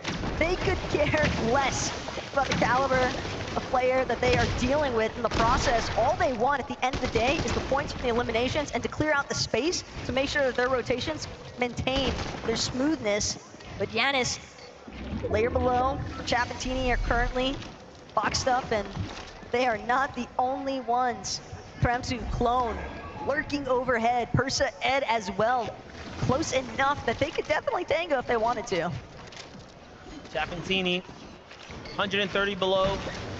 Just mentioned that they're not finding the tags. It's very clear, regardless of how many teams they've managed to fight, it just hasn't been successful. But this, so far, looking like the best here. Double armor walls come out. That's going to slow down all of their momentum here. And if I'm being honest, I think they have to keep pursuing it, find a new angle, do something else. They can't afford to stop at this point. Teeny's got a new angle here. He's behind Pixie now. The other duo, basically, that's there is Ed and Persa, who are also very, very weak. It's just not looking good for the Brazilian duos. Not looking too good for EU's Jonas. But every behind time. him, Chap's hurt. Back against the wall, he needs to find the one, and it's so close, but he's gonna be the first to fall. And Pixie kind of reminding Chap, hey, we're familiar with each other for a reason, but Jonas and Pixie, they just had too much of an advantage, knowing that the Storm Surge was trickling in, essentially. It just put too much pressure onto Chap and Teeny. They were just taking recklessly aggressive fights, not methodically calculated ones. Reminder, Falcons, Teeny, and Chap were your first place team coming into match number 2. They are now down and out, effectively opening up the leaderboards for other teams to start to climb on up now. Casper and Prism as well. I think that this is a duo that has really caught some pretty big attention given their recent performances in EU. Casper as well finds FKS in that flashback moment, but Janus, Pixie especially is in a really rough position, trying to deal with Quanti at the same time as well, but these two know they've just got to disengage. They need an opportunity to get that mech hit off, so Pixie will find a moment here, but Quanti still good pose, pretty big threat. All depends on how Janus and Pixie actually choose to leave from this current position. Take a look at Epic Whale Muzz right now, also below the Storm Surge here. They just need a little tag. Bring your focus down to that bottom right, that map. We're in zone 5 out of 12, right? So we're getting into the late part of the game. Things are gonna get to real small with the circle, and it's only gonna become more and more difficult if you're one of those teams that don't have heals.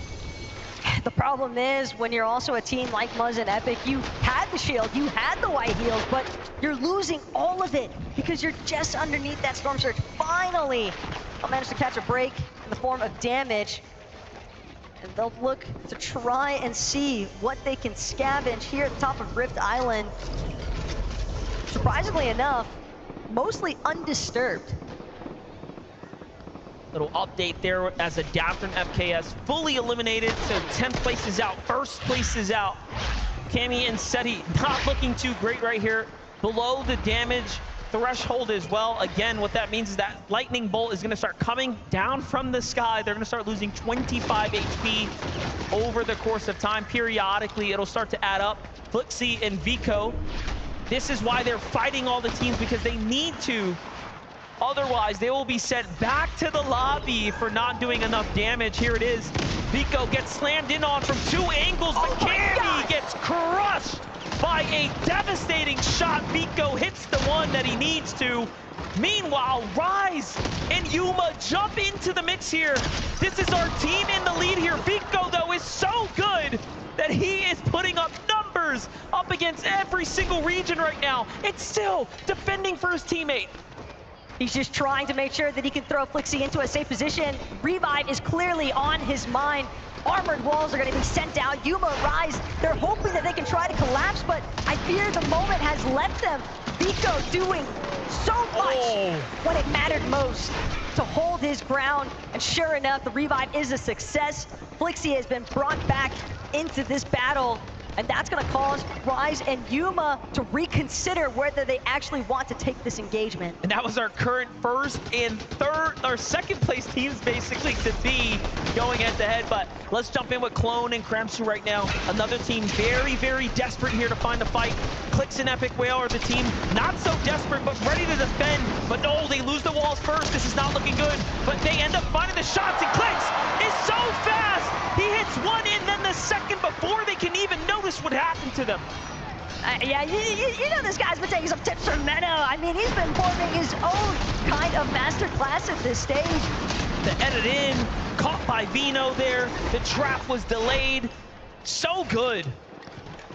That's exactly the kind of bounce back too that you would hope for, especially when you consider game number 1 probably got a little bit more messy than what they'd initially intended. So moments like that can really captivate a lot of momentum for players on the big stage. You know, you make a great point. The first game was really difficult for them. They spend a little too much time inside the storm. So look, already micro adjustments starting to come in, but Muzz and Epic Whale here. Muzz is down, or sorry, Epic Whale's down. Muzz is by himself. He finds the tags that he needs, doubles back to save his teammate as the Storm Surge was doing damage, and Vidil and Reason are recognizing, wait a second, why did you stop pushing here? Something clearly went wrong. Muzz now has to back off. I don't even think he got to pick up his teammate in time. No, Epic Whale gets finished there. And the development now for Muzz is that he is left by himself with nothing to really work with. I mean, it's all but over for him at this point if Vidil and Reason want to push. At the same time, though, Muzz is definitely a bit of a solo mastermind. If anybody could look for a clutch opportunity, the real issue that I'm seeing right now, though, MDF, Baka, Pars, right behind where Muzz is currently fixated. And if he wants to press forward, Vidil and Reason on the other end of these walls, it's going to cost Muzz so much if he's able to escape this as far as his builds are concerned. He's already looking low on that material count. Yeah, you saw him look through the wall. I was like, wait, what's left there? Nothing. And I think that was a mistake because now Varial and Reason can tell, wait, he's still pretty close, and they definitely know he's a weakened solo. But hey, if Muzz can stay alive, he has the zone, he'll be okay for a little bit of time. Placement points are just moments away. Take a look from the other perspective, how the damage ended up racking up there. An excellent tag by Reason, and then the Surge finishes the job there in the end. So very, very close. Had, you know, they not had that problem, they definitely were the team ahead. But here's a team that hasn't really found their footing just yet. Peterbot and Boyo trying to figure it out in match number 2 right now. Well, you say that, but Peterbot was kind of on a rampage in our first lobby. But this time, obviously, hoping that he can do it alongside his duo, Bipoli, Kayota. They are met with an armored wall. The moment that they try to aggress onto Pars and Baka, and be forced to drop to the low ground, seeing they could try chop out these floors from underneath, but Pars, Baka, they recognize there's too much desperation from this duo. We don't need to take any sort of risky peeks. We're just gonna stay them back. They kind of have to though, but no, Mapoli goes up to the box by himself. Baka and Pars are some of the best to do it though, and they hit their tags. Literally granted a huge opportunity there to get comfortable and situated in this game now. Meanwhile, Clix and Vino on a huge rotate here across the map. Talk about a night and day position to be in. Eland, material, and much more to work with right now. Clix though has to buy some time, get a little healthy here. Starting to run out of shields to work with though, but still, they get time to regather themselves, to compose themselves for a moment. The most important part was looking at both of their material counts. That is a strong build count for them to work with, and they're gonna need every bit of it, because when you look at Titans like Thomas HT and Queasy up on the high ground already, just trying to take advantageous shots, and any of these teams that are starting to trickle their way in, trying to see if they can suppress as many duos as possible to those mid and low ground layers. Well, here it is. It seems like they've been able to catch a little bit of extra information there. Now looking for teams nearby. Bryson Bolt's going to be one of the first to go ahead and be in the line of sights here. But the zone hasn't popped just yet. They know it's got to go north. They're working their way through this build here. The cover's been blown, and they back off. Happy with the few tags, but still, they need more eliminations. Surely more placement points if they want to jump up to top 5, as those teams are still in this game. Meanwhile, Queasy still ramping his way across the high ground, right? And that's for sure. Queasy, Thomas, they're going to try to hold on to hype for as long as possible. Ideally, the entire game, if possible, like what we saw at Chapatini in the last match. But Acorn Cold, very efficient, found a slight inside rotate despite so much congestion having pooled in the real center of that last zone. But everybody's got to get a move on now. Poyo, Peterbot just doing what they can to stay ahead of the pack. That Reveal Medallion as well, going to help them pinpoint some of these solos that might be running through these pre-existing builds. Yeah, those extra layers right there. But look at this, Clix and Vino catching up with a tear there. Peterbot and Boyo find Yuma as well, effectively taking down some of that immediate competition, right? You want to start dropping those players that are up at the top of the standings if you want to jump over them. It's not going to be easy. It's going to be very, very hard to do, but they are doing just that. Meanwhile, the wider shot tells us the whole story. There's an indestructible bridge separating the high ground layers from the lows. And Vico, Flixie, they didn't manage to find the victory royale in the way that they would have hoped in match 1. And now, staring down their own demise here. Flixie gonna get knocked. Vico not gonna have an opportunity either to recover this one. Just too much pre-existing pressure. But Peterbot could go massive here. Acorn's gonna get caught out, and Peterbot gets the shutdown. Oh, but someone comes from behind, and down goes Peterbot. Just like that, it's Cold to the rescue basically here, making up for lost time there. And at the end of the day, the real winner here is Cold. He gets more placement points. He gets to heal out now and kind of wait this one out. Meanwhile, Clix is still alive here, working his way through the game. Queasy and Thomas make their way up to the Rift Island. They are looking better than ever. There is so much material to farm back up here as well. It's looking next to impossible for anybody to try and effectively challenge for Height MDF, but we see great things happen. Clix, on the other hand, alongside of Benno, they're gonna fall back to back. Trulex and Chicho now seeing if they can try and finagle their way into that top leaderboard placements. Badil's gonna be the next one they knock. Reason forced to play this one out as a solo. Game 2 already looking kind of crazy. Reason takes down Mustache there, and he gets to secure the med kit. That's a Siphon medallion picked up right there. The medallion as well to give him that little bit of extra push here. And look at that. Of all the players that came into the game inside the top 5, Chicho and Trulex are one of the only ones standing here now. With 8 eliminations, they have ran their way up the standings and put themselves into this incredible conversation of a team to look out for right now. Rise and Agers, a great performance. Bugha and Rapid show up and get put down, and now it's a top 3, but it's just Pars and Baka down here. Queasy and Thomas have all the time in the world. Queasy and Thomas are sitting like kings right now at Height, just watching all of this catastrophe unfold underneath. Chicho, Trulex, they know they've got to deal with this team on high ground. All you see is the armored walls stacked in the sky. Trulex gonna opt for the medkit play instead, hope that he can outlast Baka in the process. But again, at the end of the day, he's just staring down Queasy and Thomas on Height. They're starting to look down here. They're starting to put some tags in. They see what's going on. It's just a matter of moments. 8 eliminations for Queasy and Thomas. They look up, who's trying to land on us? And of course, it's the one and only coming out the storm, Baka there, who just went with a desperate play. Meanwhile, Trulex down low. If he starts to focus in here, he falls so fast. And Baka has high ground now. This is a little scary, but the tag is so good for Queasy. And the incredible part about it still, MDF, Queasy already had the record for most victory royales in FNCS finals, but he extends that from 25 to now 26 with this last victory royale. Incredible stuff. I want to hear more for what Ada has to say. That's right, yeah. Would you please give it up for Thomas HD and Queasy? Hop up for me, fellas. Everyone wants to see those faces. Let me see those faces. You know, 8 eliminations, a great start to proceedings there. Queasy, I mean, what is it like playing with someone like Thomas? He's got the eye of the tiger. He sees things that no one else sees. I don't have to worry about Surge. I literally did like 200 damage that game, and we were 600 above or something, so it's pretty easy. I mean, Thomas, you've been there. You've got almost every single T-shirt for the FNCS Global Championships. That would be the icing on the cake.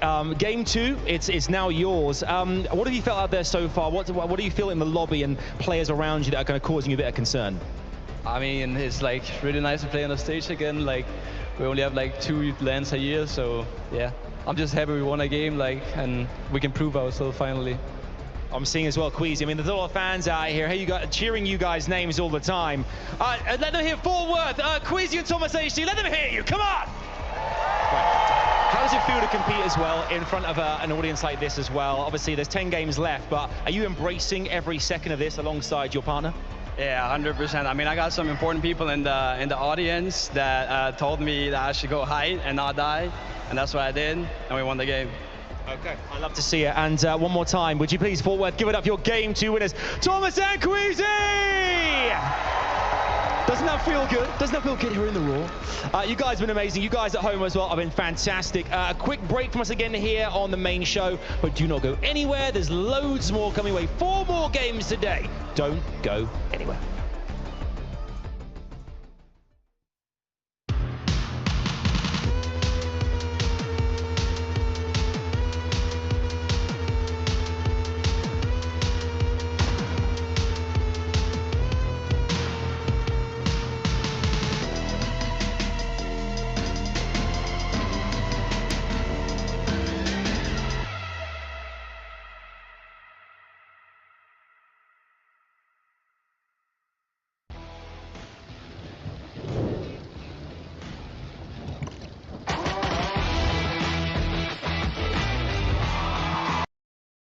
really good. I mean, Queasy getting second place in the Invitational with Veno way back when. And then, of course, Thomas HD, the best to never win a title, literally missing out on first place by 1 point. I mean, and that was 2 years in a row as well. Major won this year, missed out by 1 point. Major won last year, another point. So it was so unfortunate for him. This could be a really good opportunity for them. They're finally uncontested. I feel like Thomas is always contested when it comes to lands, and it's really troublesome for him. But I'm interested to see what they can do. They're landing at the north, the south side of the map, the sort of southeast area, that small building just to the east of the map. I'm interested to see what they can do because Thomas HD is just so good with that pistol. I was speaking to him, he was saying, yeah, we're gonna be carrying one of those pistols, and I was like, yeah, mate, I hope you're carrying that pistol because that's your job in this duo. But no, I'm really excited because these guys have all that LAN experience already. They have all the experience of playing online as well. I'm expecting big things. Well, we've only got one thing left to do, and that is introduce the 10 remaining duos to Dickies Arena. Y'all better make some noise!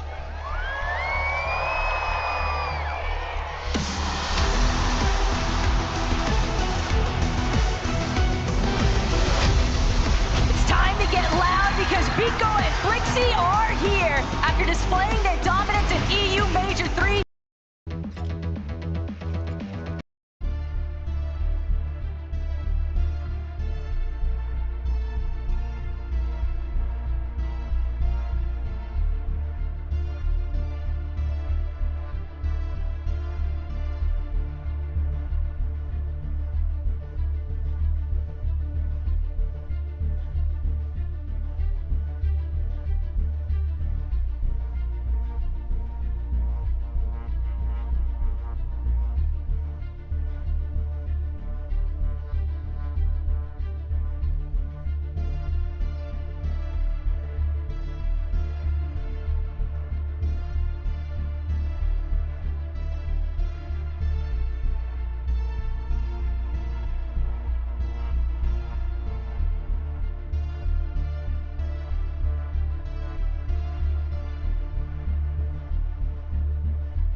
Welcome back, everyone, to the FNCS Global Championship. We just wrapped up game number 2. Queasy, Thomas HD get themselves the victory royale. And on top of that, 10 eliminations. They are looking for that Global Championship title. We interviewed them. You saw the confidence. They're here to play. Well, Zeke, you went ahead and said on top of that. What about being on top of the lobby, Levin? I mean, Queasy, typical.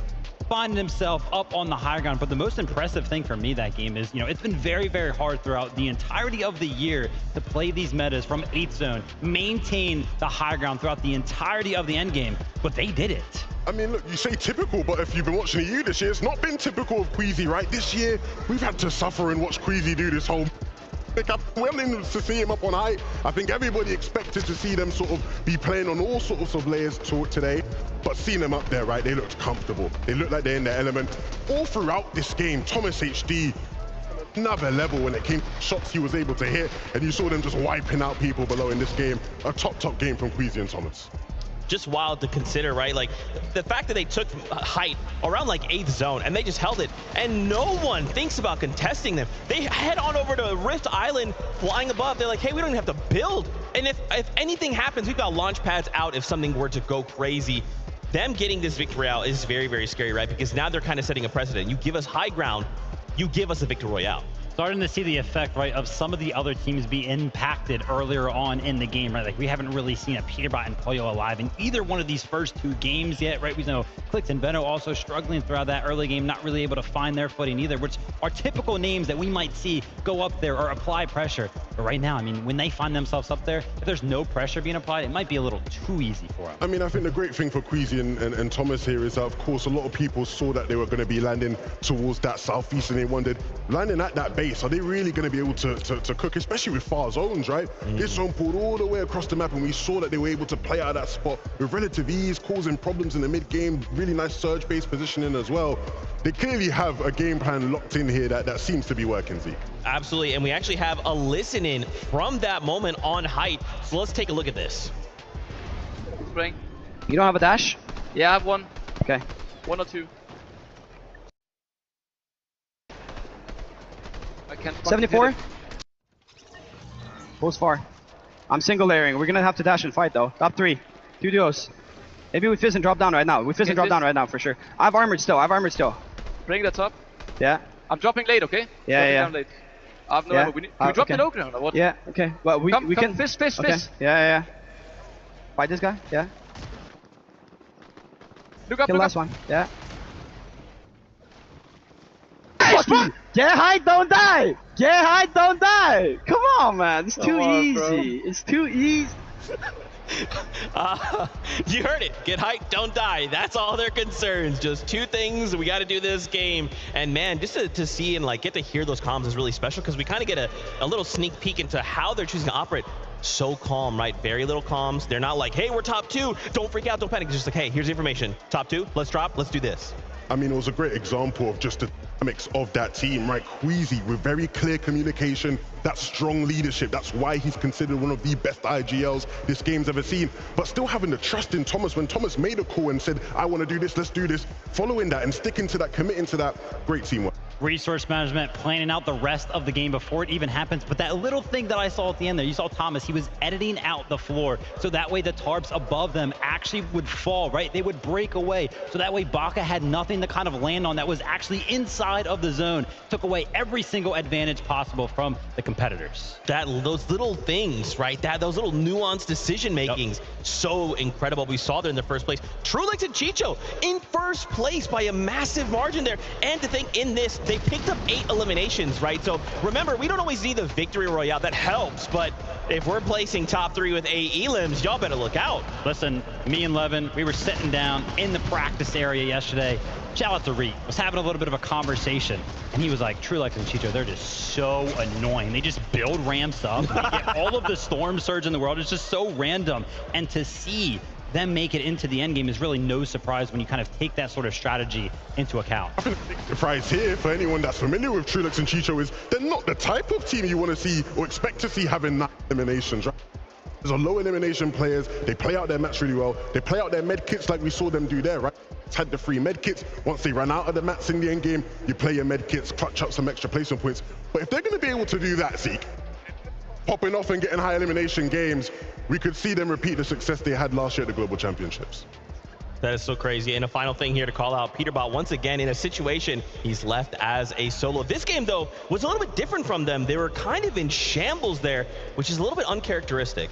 Yeah, I think still kind of finding the necessary amount of surge. I think towards the later part of the game, right? I know we tuned in with them towards the earlier zones, like 3rd and 4th, and their storm surge seemed very, very fine. But as you can see right there, a little bit of struggles led to some material deficiency right there, and just a fight going for that.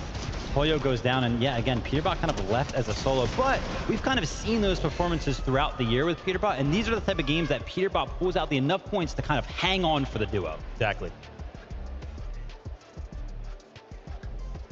The worst it gets.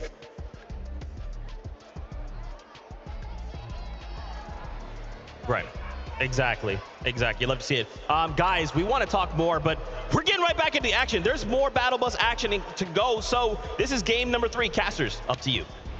Thank you guys so much. And yeah, MDF, we are approaching the halfway point here in day 1. But what's even crazier to consider still, sure, it's match 3, but tomorrow 6 more games to work with and a 1.5 times point multiplier. Yeah, that's right. And that's where teams start to hit the drawing board. I mean, Vino has expressed this before to us in his interviews. Day 2 is always the hardest, especially for players like him that focus so heavily into that day 1 prep. So this foundation that has to get built here and now is extremely important. Let's jump on the Battle Bus one more time.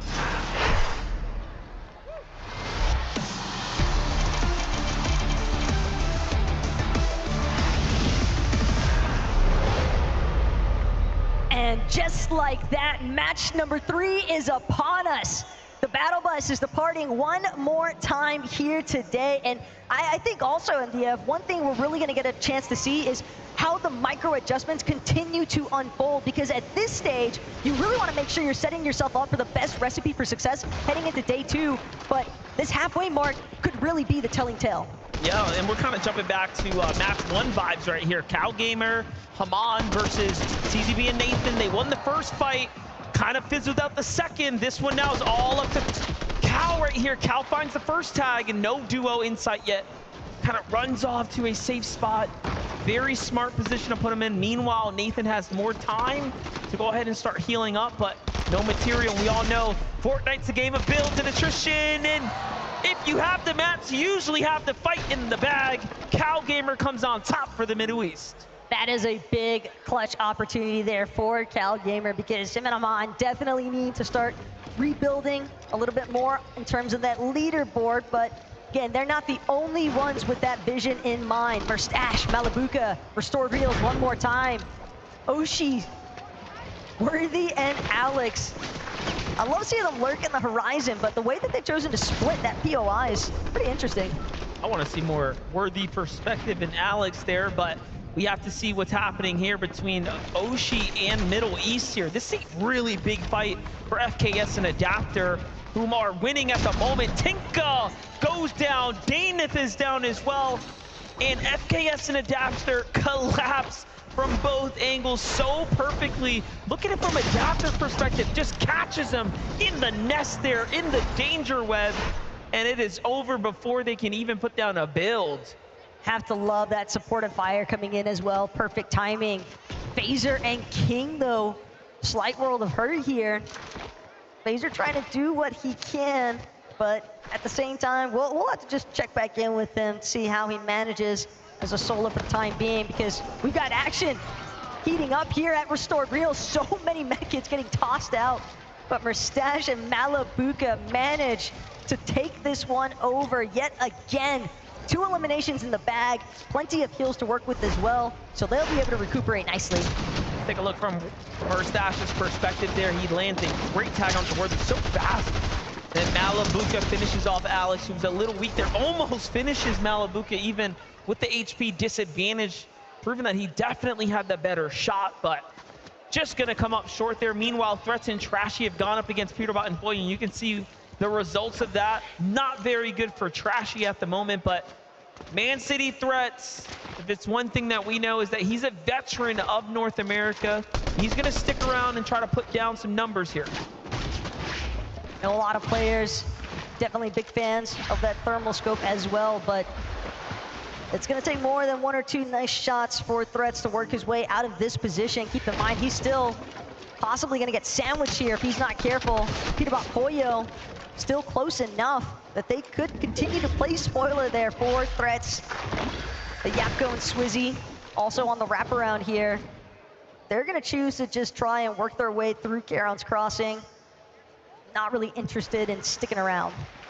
Garrison Shari, center zone right now, chasing down Phaser. Phaser gets inside the tunnel. We've seen some very fun plays go down here, but this dynamic not too exciting. And I mean, it's just simple math, right? There's only so many places you can be. Kiros takes down Shari. They already took down King, and that's going to be quick wraps for that duo. Meanwhile, on the other side, Queasy and Thomas HD right now, very much situated, coming off of the victory royale. No one, just like no one in sight either, right? Very, very comfortable as far as the spacing is concerned right now. Hey, we already heard what the comm sounded like for Queasy and Thomas and what their intention is as far as the matches here today. Just get height, don't get eliminated. It's as simple as that, or at least it sounds like it on paper, but taking height in the first place is the real challenge. It's so easy, right? Just do it, basically, is what Queasy's trying to say here. Keep the mentality locked in, and they do just that. And honestly, I think the more important insight, how much he depends and relies on Thomas HD, knowing that, hey, Surge, we got it covered. I have one of the best duelists, right? Like in the game right here, in the world. Thomas HD, no stranger to hitting those shots when they matter. Meanwhile, Flixie and Vico, they have to make up for that shortcoming in game number 2, falling in the mid game. Yeah, and it's all gonna pop off here yet again by the Forecast Tower. One that's situated in between Reckless Railways, Mount Olympus, and realistically, Bryce Bolts, you have to keep in mind, Lippernhasen in their backyard, and that's exactly what they're after. They find Job and Michael trying to just sneak around the low ground, but it's not gonna work this time as Bolts and Bryce find their first elimination. That's a nice amount of surge damage as well, so they can afford now to stay engaged in this fight for the forecast tower in comparison to maybe Vico, Flixie, depending on what their surge tags might look like. Yeah, and you know, Job and Michael had that strategy. They were to come in with this surprise contest, and it just seems like things are a little difficult for them. But Swizzy and Japko, right, talking about coming over insurmountable difficulties just to make it this far. Swizzy finding his footing here. He's gonna take down Ping and Walks. Just one of the two for now, but still, eliminations starting to fall their way.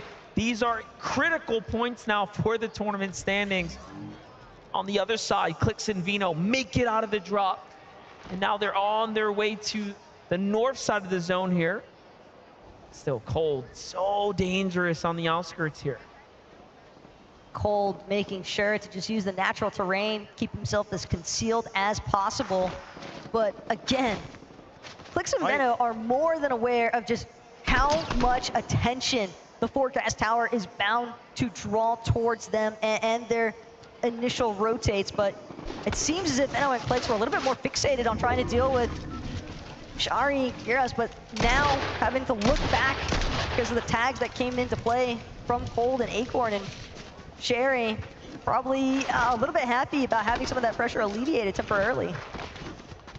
I saw Vino saying, wait, is that a solo rotating back here? So he's a little bit more keen now to rotate towards that duo. Nice find on the Cactus here. This map awareness from Clix and Vino, given that this is their natural terrain, is flexing right now. But Giras and Shari, they let up the pedal a little bit, and all of a sudden now they're perched up above them. Flixie and Vico here do not want to give this one up here, though. They have chased Michael into the storm, who Michael just wants to save his teammate Job, but no. He's pushed the wrong way. First through Bryce and Bolts, now through Vico and Flixie, and just like that, it's over. One of the beauties of LAN, I wish you guys could have witnessed it. Vico's mom getting a chance to see him in action, just shouting the moment that they find those eliminations. Love to see that kind of cheer forward. As Reet and Ritual, they're going to depend on each other here, trying to power through the likes of Toyota and Mipoli, but Ritual, he's lost his shield entirely, has more than enough to recover though, but what he needs is for Reet to continue to buy him time. So much pressure. Both Mipoli and Toyota choosing to take the same angle, at least for right now, but that could provide the wiggle room opportunity here for Reet and Ritual to get a wraparound effect. Really get to lock in right now. Asia has had quite the appearance so far. As I'm looking at those standings on the side, but things are starting to get updated here. I'm seeing teams fall, players and teams get eliminated as things continue to develop here. And talk about Asian teams in the distance, you have Zagu up close, you have Bobby getting closer and closer. So it's almost like Reet and Ritual are just getting surrounded by this entire region here. And it's not just Asia either. If I'm not mistaken, it looked like Bugha and Aviv are also kind of moseying their way over towards this action taking place by the weapon bunker, but Reet shredding through Mipoli's shield. Not enough to crack him just yet, but still forcing him back. It's clear that Reet and Ritual just want box control, take over the space overlying that bunker so they can make sure that they defend it with their own builds. Oh, Toyota and Mipoli trying to situate themselves for the first stab at the bunker. Bobby and Larpex trying to do the same there as they lurk nearby. On the other side though, high ground here for center zone, looking for any teams off in the distance. Chicho and Trulix, the surprise pop-up in that end game last round really showing up for themselves there. Team Falcon and Valiant must be proud of that one. If he hits someone from right there, man. Ooh. Okay, Chicho, we understand. The Monarch pistol, clearly one of your preferences for a reason, but still, I don't expect Chicho and Trulix to leave this position anytime soon. This is their bread and butter. Surge base up, take control of teams that are going to be forcibly rotating from those outskirt positions on their drops, and just funnel, control the way that they're actually moving on the map. Oh, look at this. Unfortunately, second place Rise and Yuma now down and out. Once again, opening things up for a second there, but so far, that Asian team has put up quite the performance, right? Representing for their region. That's really the best part about this. We play all year to get the best players from every region globally together in one space to compete against each other. What a flagship event here, but on the other side, Vico and Flixi continuing the story here. They have the bunker now. Probably rather content as well, knowing that, you know, they could take their time, but there is another team starting to approach their position, but it might just be a duo that's gliding overhead. Doesn't seem like they're gonna bother stopping or recognizing the fact even that there's a duo still lingering inside of this weapons bunker. Chapentini, on the other hand, dealing with the likes of Baka and Pars, outskirts of Restored Reels, and this could be a rather dangerous position, because keep in mind, Trulex Chicho, they've got a surge base nearby as well. They could look for prime third-party opportunities, get some good tags in here. Chapentini now on the run here from Baka and Pars. Smart disengage, given that low ground terrain is going to be a lot more difficult to play from. Baka and Pars, honestly, not in such a strong position themselves. 28 builds is nothing for a player like Baka, especially in this type of lobby. He really has to start to, you know, piecemeal something together, or their end game is it's going to crumble. It's going to crumble fast. Part of the problem for Baka and Pars, though, is that landing by the ship at station, their intent is to try and make a play for one of the forecast towers. We've seen them throughout the majors in the regular seasons, right? And they've tried to consistently make plays for forecast, but they've got to deal with the likes of Peterbot, Poya, who are also making rotates, and it can be difficult for Baka and Pars as well to just maintain their map position, because they have so many teams kind of surrounding them, looking to cut them off at every position. Although it's only game 3, I do want to hit the VODs and see what's going on with Batman, Booga, and Rapid there, as they haven't quite really popped off up to the expectations. But hold up, Rift Island now officially secured by Baka and Pars. This is honestly a very, very good pickup here, if they, of course, can get the loot, but an elimination would be even better. Teeny gets hurt in the process here. Chap secures the high position here in defense for his teammate. Singles out Baka. Baka down to just wood builds. They need to get some of the outskirts here. And already Chapentini secure the center of course, what will be the cache, right? All the loot that's going to go in and spawn out of that. The capture point could be a really big advantage here for Chapentini as well. Baka Pars recognize more than anything else, they need to try and rebuild their material count. Granted, Rift Island can definitely provide, at the very least, ample amounts of bricks, but that's only if they're not disturbed in the process. And it seems as if there are a couple more duos trying to make their way towards top of the Rift Island. Veno Flix also still hanging out inside of the storm. Comes as no surprise, though, really, when you consider the fact they like to stick in the storm a little bit longer than some of these other teams.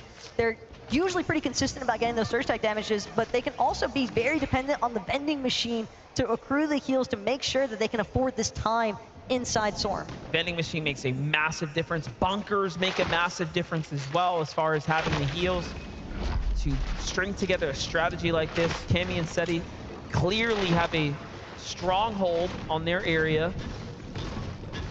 They're playing deep into the storm, and this is, again, a team that is no stranger to staying in the storm on these invitationals, on these LAN events, right? Like, we've seen it happen every single time. They almost welcome the storm, right? To stay away from the other opponents there. Cammy and Seti, they were probably cheesing the moment that they found out the hover jets wouldn't be an option for players, because everyone knows, historically speaking, they perform incredibly well, if not possibly even best, during these no mobility or low mobility metas. So it comes as no surprise, really. They were able to find their surge damage, a little bit to work with at least, Deadside rotations, but Malabuka Mustache, jam-packed action potentially here at Restored Reels. Find some decent shots, but more important aspect still is that Casper and Prism are under some heavy pressure. Those Storm Surge tags trickling in now might cost them all their splashes. 82 below. Pressure starting to rise here. Giannis gets pushed in. drops down to low ground. Just letting the Storm Surge kind of do its thing here for now. But Casper doesn't stop. He eggs on solo here into the wall of Pixie and Jonas. We've seen what happened to duos before. It normally doesn't end well. Malibuca and Merstache also lurking nearby, hearing what's happening here.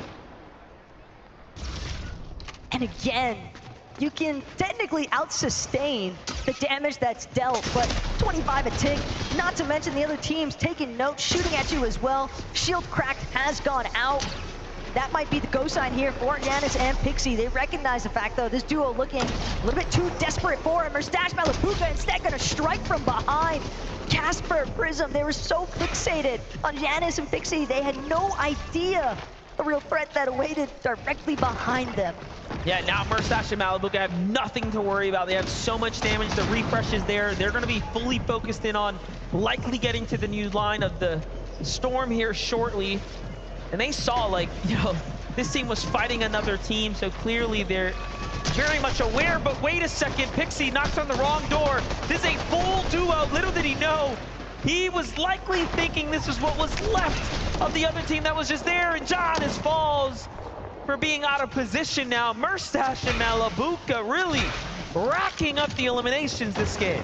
Devious work there by Merstache and Malibuca, though. The way that they were able to separate Janus and Pixie in that moment. Keep in mind, Pixie definitely still trying to do what he can, but yeah, that is just some very tactical play coming out of Malibuca and Merstache. Their chemistry definitely aligned. Pixie still trying to do what he can, but Malibuca and Merstache, they know it's a solo hidden somewhere amongst the rubble of these pre-existing builds. Pixie trying to hope that he can maintain a little bit better position, but he's just getting shredded. The builds are not going to withstand all the shots coming in. Malibuca and Merstache with yet another elimination. 807 damage above as well. They can take their sweet time now on the rotates. And you see it from Merstache's perspective onto Casper. Say, huge shot there in the replay. Very well executed. Well, that's going to set themselves up for success. They have nothing to worry about other than get to Storm now. For Vino and Clix, a little bit of a different story here.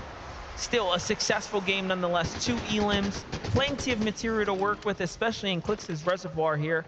However, the damage will start to become a problem soon. But talk about problems here. Kanata's got a big one. He's got XZ Trashy on the other side of the wall. And no teammate, Cooper, who is the returning champion from last year, paired up with Kanata right now, is now found himself watching Kanata having to root from the sidelines.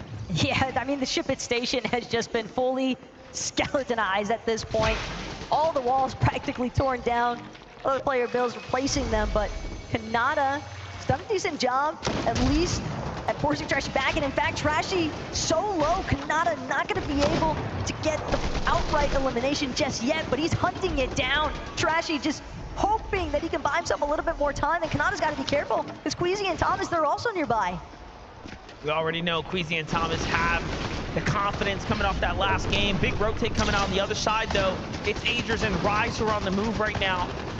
Rise going to be the first to fall in this exchange here to the hands of Bolts, it seems. Bolts and Bryce to get the elimination credit here. And Bolts and Bryce are holding on just barely. And Bryce willing to stay in the Storm. He needs these materials, trying to pick up what he can here to go and get himself a foundation to work with. And this is a congested side of the Storm. Look at how many teams, how many players are sitting around this general area. This is a lot of our Northeast-based teams as well.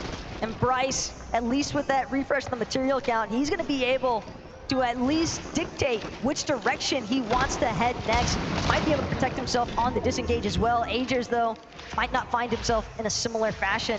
Still, the armored wall will at least prompt a forcible disengage for the time being. Everyone recognizing the fact they've got to scale over this hillside as they approach the raft.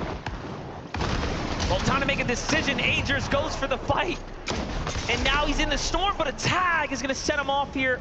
The clock is ticking here. Just a couple moments left, and he jumps onto Muzz and Epic Whale. Tries to go for the axe through the wall, but instead delivers the loot to the hands of Muzz and Epic Whale, who really needed that, but the Storm ends up doing the rest there on this back edge.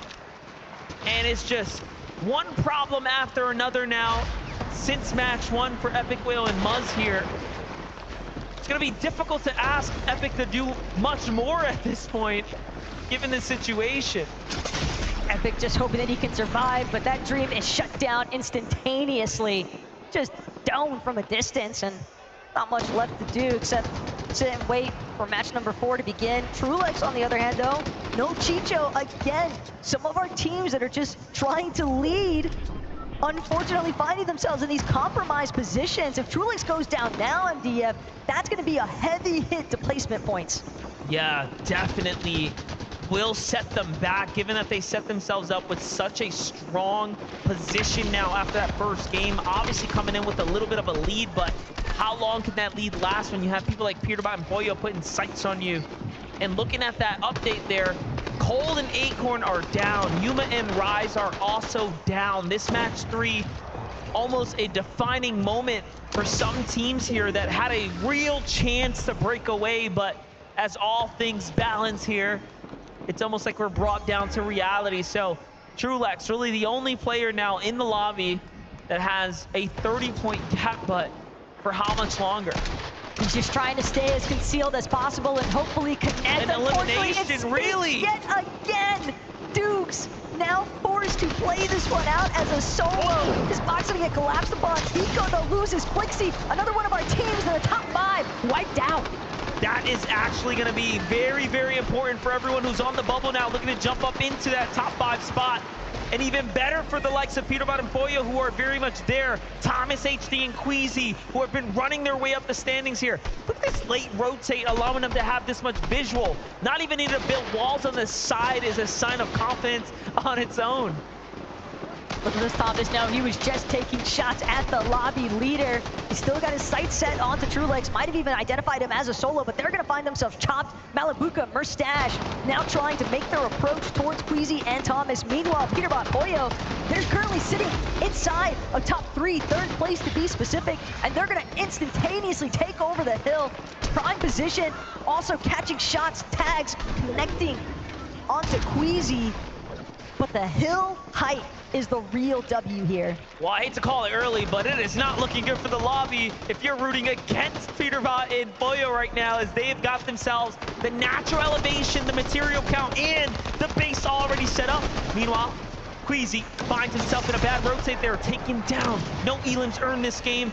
No chance that Thomas can survive there if he doesn't fight his way up. He doesn't even have mats here, the shield bubble, the saving grace, but also the flare to the lobby. Hey, I'm over here.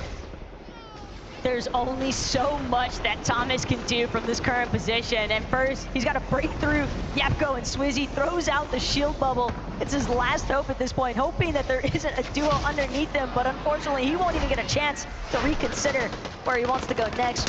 Peterbot and Pollo more than content to take the shutdown. And they're the team up top, looking down on the rest of the lobby here. Other NA players still here, Reet and Ritual. But you have EU's Huddy on the front side with Kovacs there. Peterbot looking down, putting tags onto the roofs of these builds. Huddy and Kovacs have 7 eliminations, but very little material now. It's gonna get super scrappy down here. They're in that conversation of top 5 here, though, as they've managed to nearly fight their way into a top position now. But things are slowing down. Everyone really thinking about what the next move's gonna be, what's best for their situation here in the tournament. Merstash, Malabuka look up, they say no. Peterbot and Pollo are still there. Huddy and Kovacs, they're actually gonna opt to play from inside Storm. Now they're gonna make their move, but they're so late on this rotate. Peterbot and Pollo are bound to catch wind of this. Immediately, the shots rain in. Kovacs trying to scurry around, but he won't escape. There's too much pressure. Peterbot too accurate as well. Another duo life getting flamed here in the mix. Merstash, Malabuka now caught wind of Reet. Unfortunately, front side of zone is not going to be controlled by Reet and Ritual much longer. Malabuka, Merstash here to play. Yeah, and they did all that for a top 5, right? Look at how slow things have gone here, because everyone wants placement points. But the problem is now you're giving Peterbot and Pollo so much more time to decide about how they basically want to win this game here.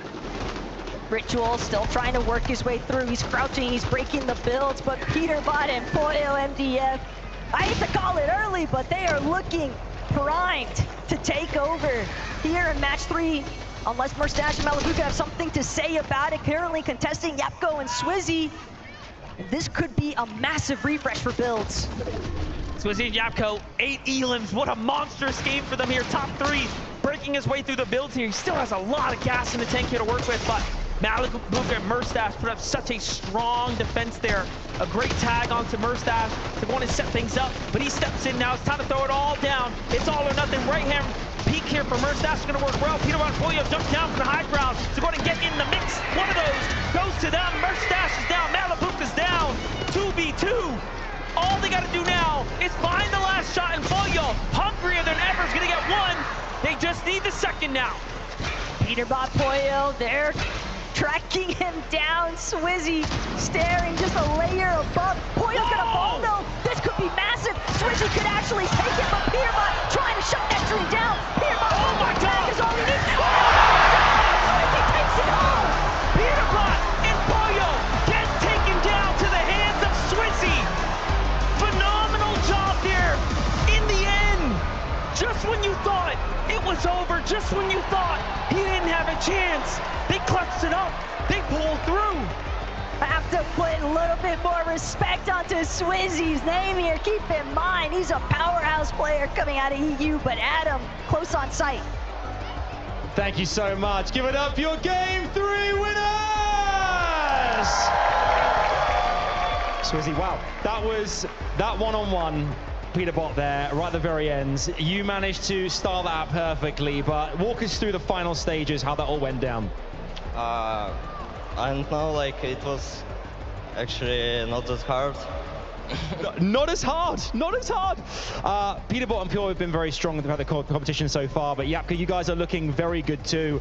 Walk us through the first 3 games of this competition. How has it felt for you two as a duo? Is everything panning out as you expected?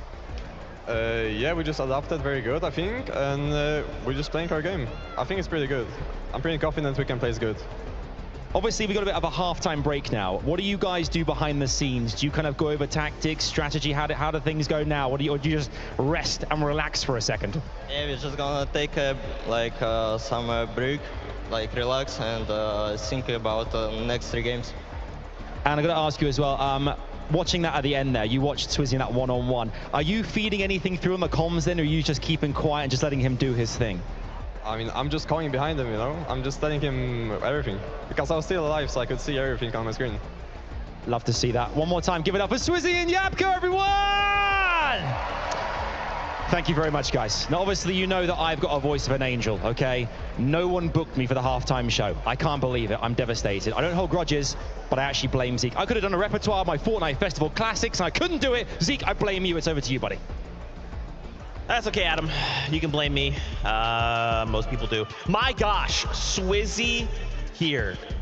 You could tell in the moment that like Swizzy's in like almost like a state of shock. Like he was literally shaking. And it's because he 1v2s Peterbot and Polio. How many people in that exact situation, you're literally just like, it's that's it. These are the guys that I don't want to be fighting. This is it, the final moments of the game. And he answers the 1v2. One of those games that you go ahead and you're like, yeah, this one's dope. We all thought. Peterbot and Polio, yeah, they got it, right? Up on the higher ground, and then it comes down to the 1v2, and it's like, yeah, they got it. And yeah, I don't know, Swizzy just hitting incredible shots from the low ground.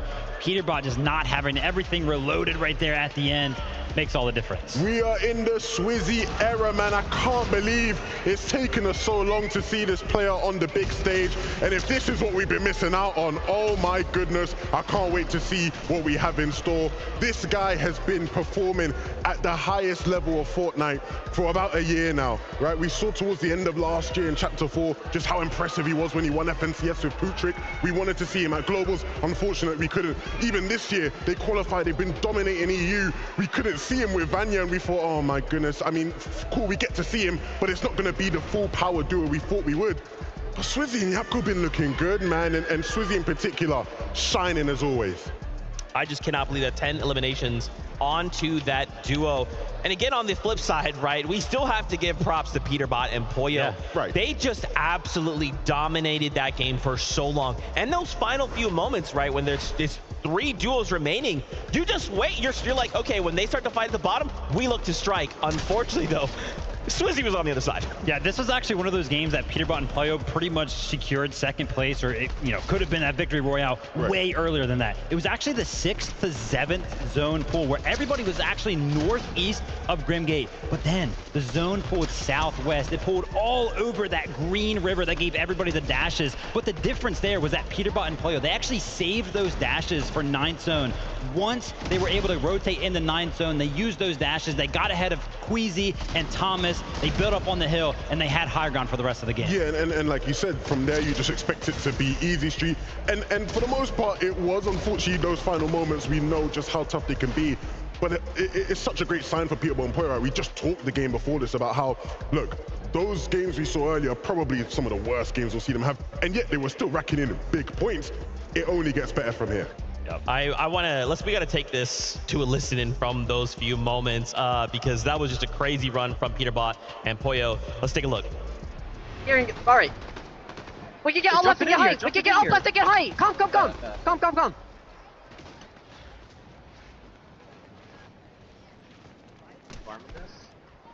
35.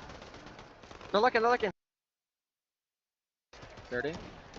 Look here. No bills. Yeah. Got it. We're good. 13 alive, by the way. Everyone's stacked. I think everyone's stacked. You know what I'm saying? I'm going. Yeah. Just look at the team's frame. I'm looking. Duo. They drop. It's this team right here. This 60. No bills. 360 wood. Give me coin. Yeah. I know. Right here. He's reloading. Nice.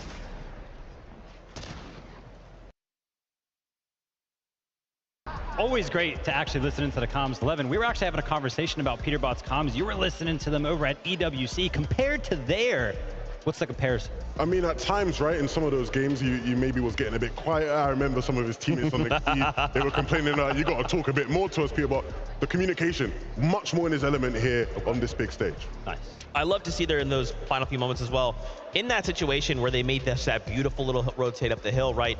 At that point, second place, they're gone. And now they're thinking, okay, we have an opportunity here. We can really look to pull away. And again, just kind of telling the lobby, we are on height. You're not going to get to play the game. But when we're ready, we'll go ahead and pick you all up at the bottom. Absolutely. And I mean, look, they're in first place. No surprises there.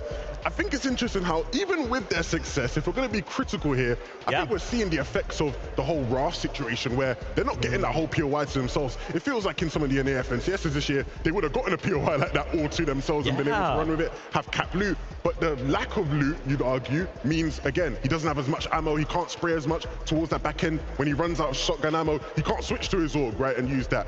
Small, fine margins, but it's, causing a difference here. But if they're going to stay in first place, I mean, he's not going to be too bothered at the end of the day. I mean, I'm happy you actually brought up the point of the RAF because that game we actually saw something a little bit different. For first 2 games, it was very, very passive. No elims were kind of happening over there. But this game, Peterbot actually picked up Trashy very, very early on. So that could be the adaptation that they're kind of looking for to make sure they just get that extra little bit of an edge coming out of the RAF. And Cammy, right? They also find another impact over on Cammy to just disrupt them and their plans. So just crazy. Malibuca Mustache as well, third in that last game. Dude, I don't know. Like, think back to game 1. Malibuca Mustache just had this horrible game. They're just shambles the entire time. They're going down in zone. They're picking each other up. And now they come out swinging third place with just an unbelievable performance. Well, Malibuca and Mustache, that game number 3 right there, they actually took it to Alex Noir. They elammed them very, very early on. But they didn't leave their POI. They did not leave reels at all, right? It was remained in the zone. And I think they picked up like 3 more eliminations from the POI alone, just picking up stragglers, picking up rotators. So awesome to see that they're very, very familiar around that POI, so much so that they can find elims even later on in the game. I mean, when you look at Comp Fortnite this year, Vivid, it's been a matter of surge basing here and there. Yeah. That is not Malibuca and Mustache's game, right? They want to go into places where people are going to rotate into them and they want to fight people. And they did that so expertly here. And it felt like a vintage game for them, even towards the end game, right? Just causing havoc on lower layers is what they were always known for doing. And so it's great to see them in their element here on LAN. I wanted to call out their 6th place Chap and Tini. We see them just go up a few points there. They managed to fight that Rift Island, fight for that Rift Island and claim it. But we did not see them in that end game, right? Think back, they won game number 1, and then it's kind of, they're not necessarily stalling out, but there's something that is kind of keeping them from hitting these final few end games. What's going on? What do you think? Well, maybe it's the giant surprise of them not landing where we were kind of expecting them to land. They're actually landing over at the Nitro Dome, right? Which, you know, very, very like them to kind of just randomly land somewhere. And maybe we're kind of seeing the effects of that, right? Maybe now that players around them have kind of adapted to how those rotations are kind of being made by them. They're like, oh, so this team's going to be doing this now. We're obviously not going to allow them to do that or something like that. But I'm sure there's adaptations being made by some of these players. Absolutely. I wrote down a whole long list of like effects of them switching up their drop and the team's effects. Before we get to that though, right? Them landing on Nitro Dome, some added context, it was the spot they landed at, right? Last season, right? When they were playing.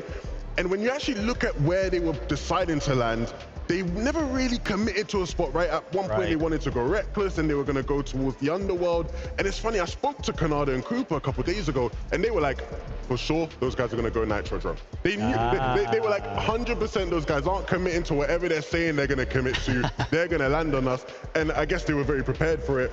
But even then, man, Chapentini is the kind of thing you expected them to do, right? Have some sort of switch up in game plan. I love that the casters going into that game called out micro adjustments, right? Game to game, we're just thinking these little nuanced things. How do we get the upper hand on all of these duos? And of course, now being the halfway point, it is more important than ever to do so. Yeah, and I'm happy that you actually brought up that halfway point, right? And quote unquote adaptations, because now that we are actually in that halfway mark, the players are off the stage. Right. They're actually behind the scenes right now. And right now they have the opportunity to not only talk amongst themselves, right? Kind of get refreshed, kind of reboot back up into the competition, but the opportunity to also talk to their coaches who are hopefully seeing things that they are not. Yeah, I mean, we were talking to some of the coaches that are here, right? We were talking to Sven and Razari, right? Those guys coach a bunch of the players here, a bunch of the top teams here. And there are some top teams, I think, who have maybe had a quiet first 3 games. So there's going to be plenty to talk about behind the scenes. That's right. Well, you heard it here. The players are currently on a halfway point break. So what we're going to do is we're going to step away. When we return, though, game number 4 from the FNCS Global Championship.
hello Fortnite fans. Kelly Link here in the Creator Lounge, where I am just surrounded by so many incredible people, and two of my favorite people are going to be joining me right now. Panda, Jacob PR. I feel like we're bringing it back all the way to NA West on the FNCS. It is so good to be talking with you guys.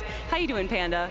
Hey, listen, it's the Global Championship, so you better believe we're loving it. What's going on, Texas? It is so exciting, so electric, and I know that so many people here are excited for Game 4, but we do have a little bit of a break, Jacob.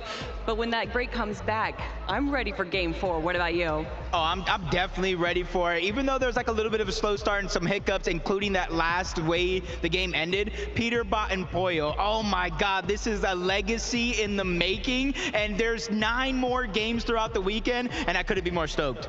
But man, I thought that was going to be Peterbot and Pollo.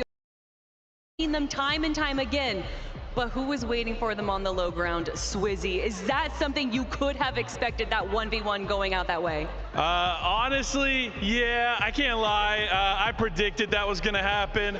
No, I'm just kidding, guys. But no, honestly, really it is the nerves, right? That's the biggest moment that Peterbot's had of the day. He came down, he tried to take the fight, and unfortunately it just didn't go his way. But that's how it happens sometimes. But even without the victory royale, Peterbot and Pollo are currently sitting in first place, and I think that's something a lot of us kind of expected today. Do you think they're going to keep this going? I 100% think they do. Consistency is key, and in a lot of their big wins throughout the course to get here, it's been their consistency, and Pollo, I think, has been a huge backbone for this roster that doesn't get enough credit, so just a big shout out to Pollo. Well, speaking giving credit, Swizzy, absolutely incredible. Not even playing with his main duo of Yapko and still taking the victory royale. What an incredible performance. Yeah, honestly, listen, you can't count out Swizzy. He is a phenomenal player playing with Yapko. Obviously, shout out Vaniac for not being here. But honestly, this duo is special. They still have a very, very good shot at taking that top spot. So just because Peterbot and Pollo are there now does not mean they've secured it. I'm telling you, there is still a lot of games to play. Guys, I am so grateful for you to chat for me real quick. And before I let you go and go back to the desk, where can people find you? What do you have planned for the rest of the weekend? Oh, listen, we got a ton of great stuff going on this weekend. Make sure to check out Life with Panda, Life W Panda on all socials. Jacob and I are hosting a post-Global Championship live stream, so make sure you tune in. I can't wait. And of course, the lovely Kelly Link. I'll let you send it off. Oh my goodness, thank you. But real quick, Jacob, where can people find you? I know as far as watch party goes, you are constantly streaming FNCS watch parties. Where can people find you? On Twitter and Twitch, you can go to Jacob MVPR, because I'm the most valuable Puerto Rican in this place. Thank you guys so much, and let's head back to the desk. No, Jacob, what? Yeah. That's Jacob. Dude, I love Jacob PR, bro. I'm honestly thankful he's not here, because if he was, he'd be so tall. Anyway, thank you so much to Life with Panda, Jacob PR. We love you guys. And I like that Panda kind of called out one thing specifically. There's still like a lot of games left to go. Keep in mind, we still have 3 today, 6 tomorrow, but under that 1.5 times multiplier. We're already seeing games go crazy. Things kind of unfold, maybe not in ways we expected. What have you guys been seeing and that maybe excites you about the last 3 games? Why don't we go ahead and start with the early game here, Levin, right? There's big questions around, well, pretty much almost every single spot on the map. Yeah. But I think Brutal Beachhead was a big question mark. How was Acorn and Colden and Alex and Sato going to go? And right now, you know, game number 1 is a little bit passive. Games 2 and 3, though, Acorn and Cold have come out with 2 eliminations each one of those games. Yeah, and that's huge, man. I mean, Acorn and Cold, if they weren't uncontested, would have been a favorite to win, right? So seeing how they did there was going to be crucial. That's right. I actually just got word. We have an interview lined up. Adam Savage is standing by with our duo in the first place. Adam, what you got for us? Well, I've currently got with me the leaders of our competition right now. Peterbot and Pollo join me here in the player lounge. Fellas, it has been an unbelievable start of proceedings. Peterbot, 23 eliminations. Looking 23, I think so. Both you guys so far, yeah. Leading the, he was like, just me? 23, so. But he expects that. He expects 23 straight up off the bat. You're gonna have, what's that? I gotta have 17. My AR aim right now is looking crazy. Like 16 or 17. Okay. Well, I mean, whatever happens, it's looking strong, and you're very much in the lead here. Poyo, walk us through the first kind of like couple of exchanges on the forecast towers first and foremost. You guys got it one time so far. Does that kind of does it concern you at all? Is that a real issue, or are you guys just kind of like heading through whatever happens regardless? No, I think the first game, like, we were getting held by a team, Baka Pars, they were sitting in like a bush. But after that, like after we were able to get to the forecast, we were fine. No one contested or anything. The next 2 games we weren't able to get it because they didn't spawn. Well, we saw as well, like the zone shifting left, right, and center for you guys. How has it felt in those first 3 games, adapting as well? I mean, we saw that you're going to be a lot of players going to challenge you guys. You saw an elimination feed, Clix in that first game as well. That must have felt real good too. Yeah, I mean, it's not like it felt good. It was just like I was like, so he got eliminated, and basically, I just got like 5 eliminations in one zone, and then like the win, like that are expected to win, and yeah, I mean. I don't know. But talk me through that exchange as well. There was Swizzy right at the very end of that last game there. Does those kind of moments get under your skin at all? Do you kind of feel those? Or you just going to move on to the next thing? No, we got a 12 elimination second, so it really doesn't matter to me. We're in first by 40 points or something. You're looking good. Poyo, I've got to ask you as well. We heard the crowd as well going wild. Obviously, you guys. Peterbot gets I think home court advantage to a degree. How does it feel for you as well? We're playing alongside Peterbot when you kind of hear the hype around from the fans here in the stadium and at home too. I mean, it's amazing. It brings me up as well, like with Peter's fans. I mean, it affects me too. Yeah. Well, you guys have had an unbelievable year thus far. Will they make it another win under their belts? We're 3 games in so far. It's looking very, very good for Peterbot and Poyo. For now, it's back to the desk. These guys getting back to their seats. Game 4 is imminent. You know, I think one of my favorite things about Peterbot, I'm going to say something and let me get the whole thought out, okay? I love that, obviously, they're amazing. They play so well. And I love that Peterbot talks so much because Poyo is like an amazing player. And he's just like, yeah, Peterbot, you just talk for the team. I'm just going to sit way over here, talk for the team. Yeah, things are great, and they're amazing. I'm good. Okay, bye. That's one of my favorite things about them. Is that crazy? Am I crazy?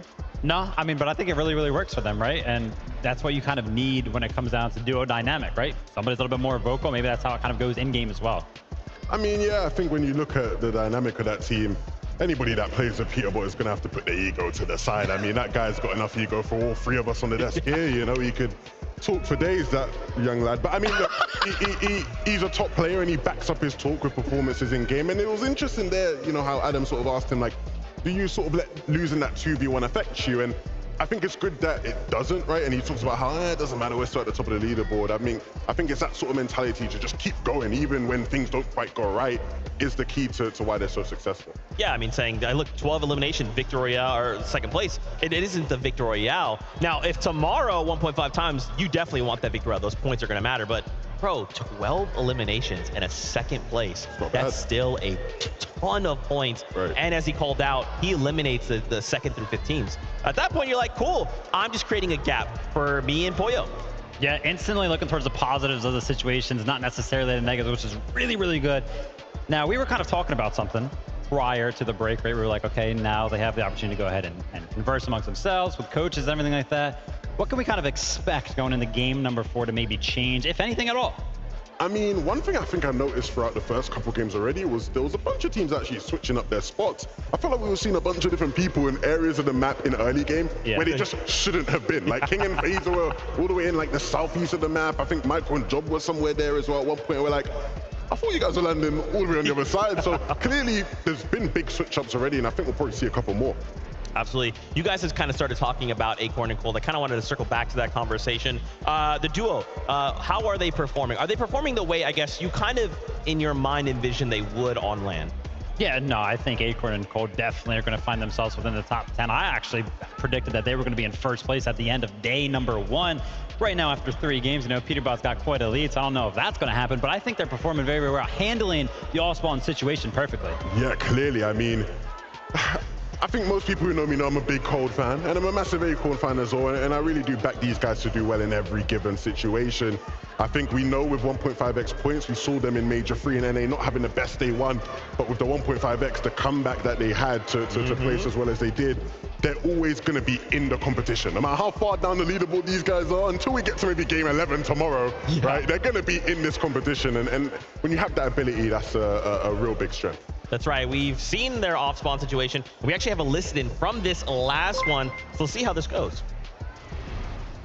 Francisco Valenzuela subscribed to the channel. Should we swerve? We swerve? I mean, yeah, but I go far. Swerving. They're down in this middle here. Okay. I'm like lurking around, okay? 100. 61 or 60 another. Just take our time. Take our time. Take a minute. Take a minute. Yeah. Right here. 34. Don't be tough to that. You got 3 builds. Here's my mess. Crack them. Here's my mess. I'm on it. 81. Come on, let's You're go, him. baby. My God, let's go, bro. That's so much, bro. We're chilling. We're literally vibing. You are the best, bro. Good work. We love getting those listens, right? Really getting to hone in on how are these duos communicating, what are they kind of calling out, and I just love these like little sneaky tactics, right? Really utilizing those third angles to kind of just sit underneath that little stair and go, yeah, I'm lurking, come around the corner. You're like, oh, it's just one person. Just kidding. Acorn's right over here. I just get shotgunned, I'm down, you're on your own. Yeah, sounds like there was actually an adaptation. I mean, they're right. Should we swerve? And actually, they went ahead and did it. So there was actually a different idea going into that game. But still, even though they had to go ahead and adapt, they still executed on whatever they have planned for when something goes wrong on the drop. And I mean, you saw the situation in terms of Luke. Cold had almost nothing, no shield, and Analex and Tato were all geared up, ready to go. Still won. Right, that was one of the things I actually spoke to Sven about, right? Their coach. He talked about the prep they've been putting into off-spawn situations. I think they got a really bad reputation for off-spawns after what we saw in season 2 of this year, where they got bossed at Grim Gate by Peter Bottomboyo. We'll sweep that under the rag, right? Pretend that never happened. Right. And I think they've come into the Global Championships much more prepared, better ideas, different options, right? And they feel comfortable regardless of which option they have to take. That's right. Our players are making their way back onto the stage right now. We are preparing to kick off game number 4 of the competition. As we continue to kind of talk about this micro adjustments, Levin, you called out something before we went to break here recently. The fact that Chapentini, they kind of, the single decision they made sent ripples throughout the game. I'm really interested to kind of tap into that and kind of discuss how one decision could kind of change a whole game. Can you talk me through that? Absolutely. I think you see instantly as we kick off game 1, the effect on one of the teams nearby to the Nitrodrome. Rising Ages, right? They get taken out, wiped out by Chapentini off spawn. They're a team where you look at their game plan, things were so set in stone, so clear for them. That would have been a big shock for them. Again, that ruins their momentum in the start of the competition. Yeah. You look at Chapentini, they're a team that wants to have good loot. They're a hungry team. What they're going to do? They're going to play for that bunker towards the windmill south of Nitrodrome. Who else in the lobby likes to play for that bunker? Clix and Venom, right? So they went there in, I think it was game 2, and Chapentini are sitting on it, right? Again, now that affects their game plan. They go into the end game with a bit less loot than they probably would have had Chapentini not switched things up. So all the teams around them that don't even land at Nitrodrome are affected by the fact that Chapentini have chosen to land there. Yeah, and sometimes those are kind of like the instant effects, right? The loot, the bunker, those type of positions. But these zones so far have actually been pulling up slightly to the north. And whenever that happens, teams like Clix and Venom, they actually spend so much time out in the storm. And that strategy is actually used by a bunch of teams here. But when you add in that extra team, right, as kind of adding like, or acting as like a blockade for some of those rotations, it can really throw all of those team strategies off, because when you are actually sitting in the storm taking all of that damage, sometimes those rotations are actually down to perfection, and those little adjustments like new teams landing in the area can make all the difference. And I think too, when we kind of remind ourselves of previous majors, I feel like in those situations, a lot of the duos are kind of like a big ego, right? It's like, I'm losing the situation, I've got to commit, and then we're eliminated, now we're waiting a game. I think all the way back to even Vico, right? The fact that his duo goes down, he's got card in hand, and his options are, I go for forecast, I just run away with the card, or I drop it. And that's not even something I would have even thought of, but he does it.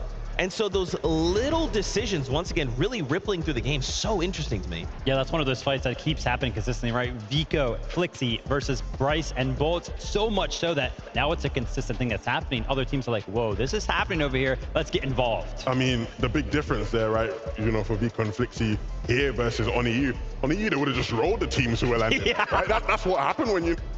point where at, you know, Major 3, teams weren't even landing on the forecast. They were just getting it for free. Here, Bryson Bolts aren't going to be pushed over. They've dealt with Reet and Ritual. They've dealt with top teams there before. They are going to fight, and they will be successful at times. So how do Vico and Flixie adjust to that in their game plan? Is it just like such an easy decision, right? Like, because you're saying on EU, we look at Vico Flixie, we go, just that's fine. Forecast is yours, but everyone here on this land, they're just like, nah, we're gonna let you have it. It's just a combination of two regions, right? Like you mentioned, I really like that point actually, as both of these teams have experience fighting teams over at the Forecast Tower, right? And typically, if you're on your own region, you're just kind of fighting one team, you're winning. But now it's two players or two teams that are kind of used to winning, used to fighting, meeting on the international stage. Ooh, the breakdown, crazy, but it is that time. Once again, we are ready for more action. Game number 4 is upon us. Casters, take it away.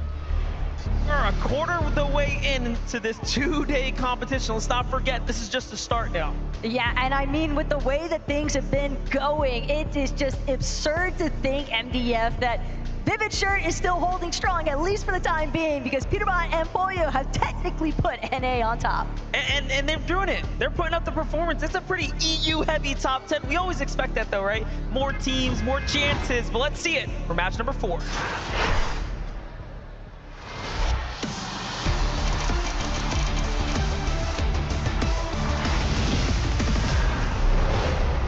Game number 4, the pivotal moment, the critical moment in your tournament day for the first day of the FNCS Globals. And you might be asking, why is that?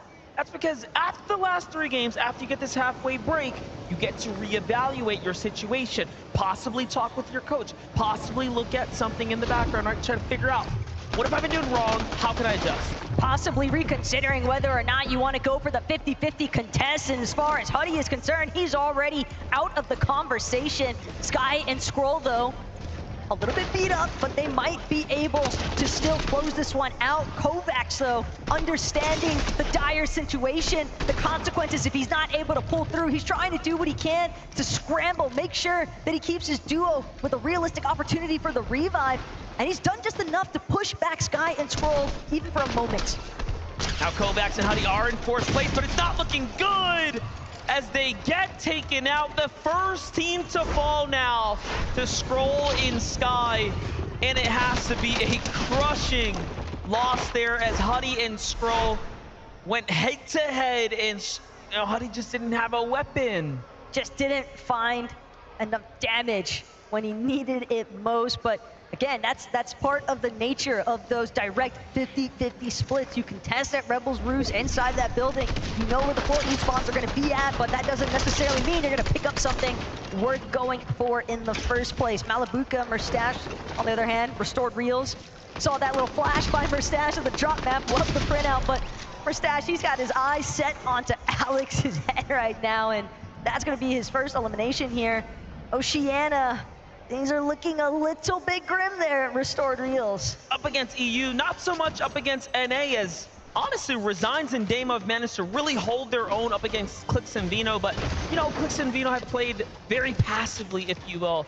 I think they are recognizing this opportunity before them, and they don't want to just throw it all to the wind because they're being contested. They're willing to play a little bit smarter, and we actually love that because we've seen very different engagements go down when a team's contested. Sometimes they want to headbang right into one another and see what happens. So the results of this drop spot have actually worked out relatively favorable, even for Damo and Resigns there. Yeah, but at the same time, how much better still would it be if Clix and Veno had it all to themselves by Sandy Steps? Cold, Acorn on the other hand, we saw the differences during the halftime preview of Andalake Sato's success in comparison to Acorn and Cold. And Cold, alongside Acorn, they are looking to keep the streak going strong here at Brutal Beachhead. Andalake and Sato, they need to come up massive if they don't want to end off with a huge point differential for day 2. Even with that 1.5 times point multiplier, it's still a big ways to climb. Yeah, I mean, we saw the stats. It's a pretty significant gap between Andalex's capabilities and Sato's versus what Acorn and Cold have managed to do in this game. And this is why you're seeing them push up with such confidence. However, we do know these are all players that are very much qualified to be here, quite literally and figuratively. So you cannot let your guard down One mistake and it'll be the end of your game, that's for sure. Even now, Cold and Acorn say, hey, you know what? You have the high ground. You defended well. We're going to back off.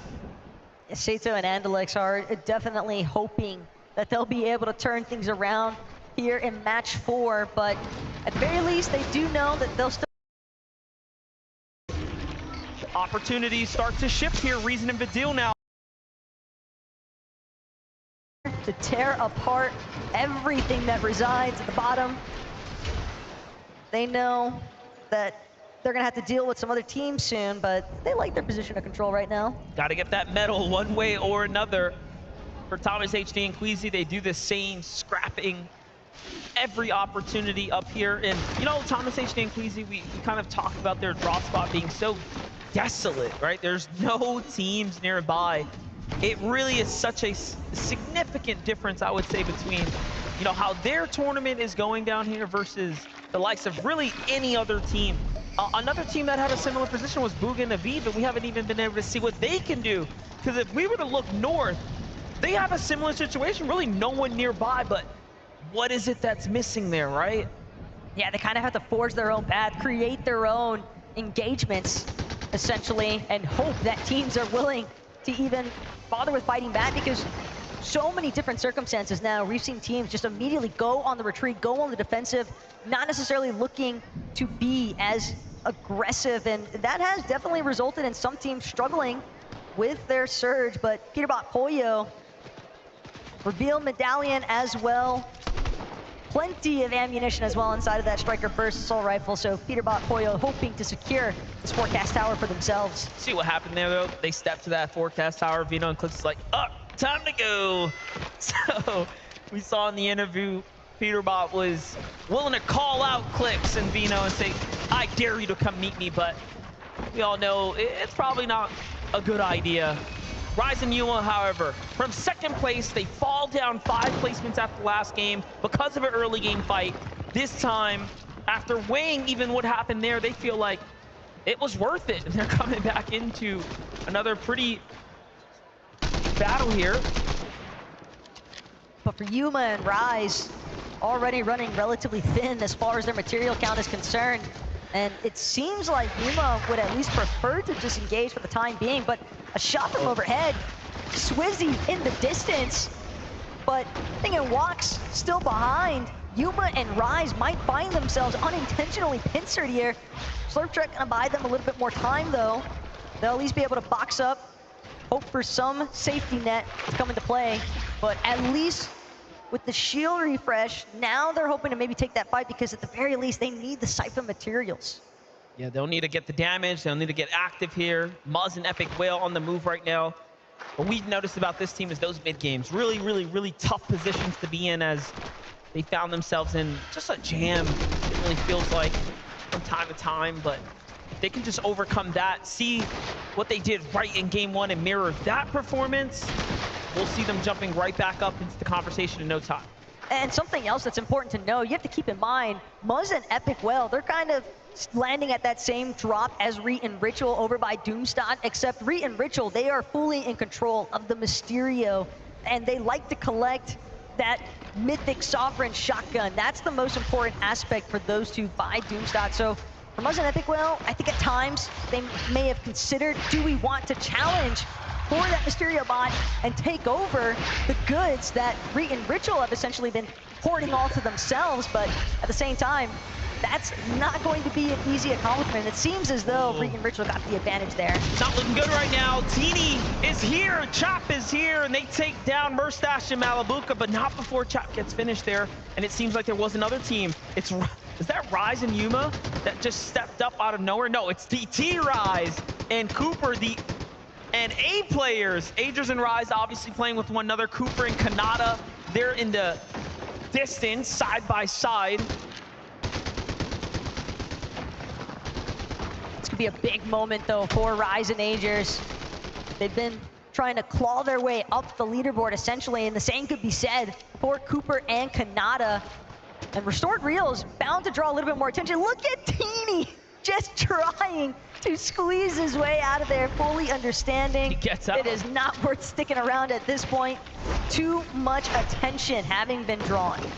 Take a look at this. The open edit Malibuca Mustache falls. So Teeny still earns a little something here. It's not for nothing, but losing his teammate in the process. We're not even sure if he gets the reboot card. So we'll see how that develops in the coming moments. But first, Reet and Rich will have a big task in front of them, and that's currently escaping the grips of Asia's Kyoda and Mipoli, who's hunting them down right now, all in efforts to fight for the bunker. These bunker fights have been not going in the favor of Reet and Ritual. I think they're realizing, like, this is a little bit more difficult to do on the global stage than it is on just the NA region.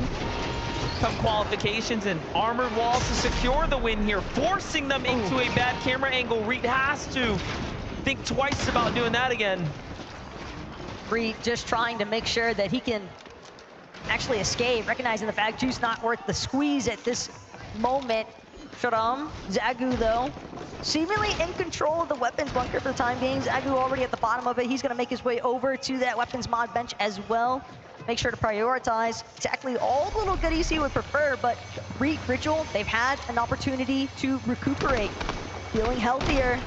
They're ready to re-engage with Sharam and Zagu, but they have to be careful. Reet fully understanding he can't just recklessly spin corners. Ritual looking for an angle here. Armor Wall's gonna put a full-on stop to that and force to the outskirts here. Another wall comes down. Zagu and Sharam are really tempting them now, baiting them into these terrible peaks, and they're winning every single trade here. The one downside though is that they're running halfway now on Armored Walls as they've used half of the reservoir, but they own the bunker. Who cares at this point, right? This is a full-on refresh opportunity now.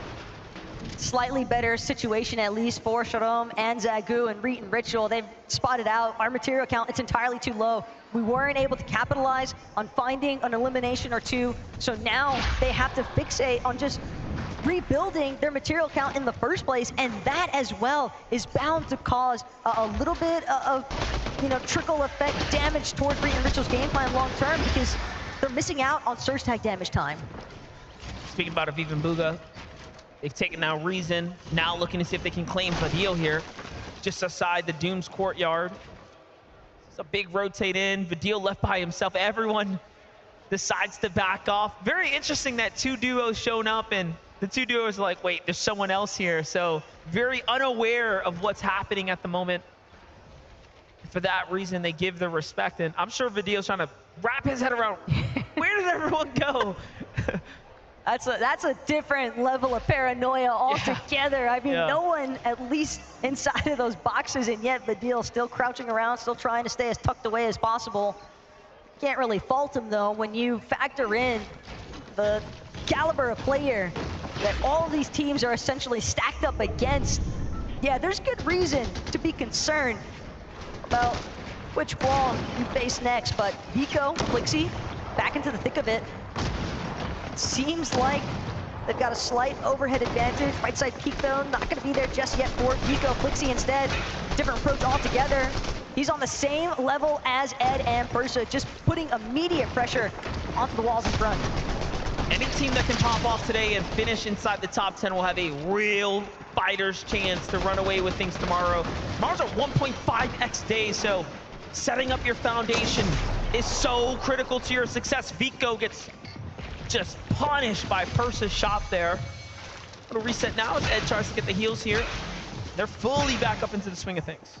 Definitely a bit of a sucker punch as well for Vico when you really think about it, because the way that he was charging in there, it seemed like he had zero concern that anybody was going to be able to piece him up in that moment.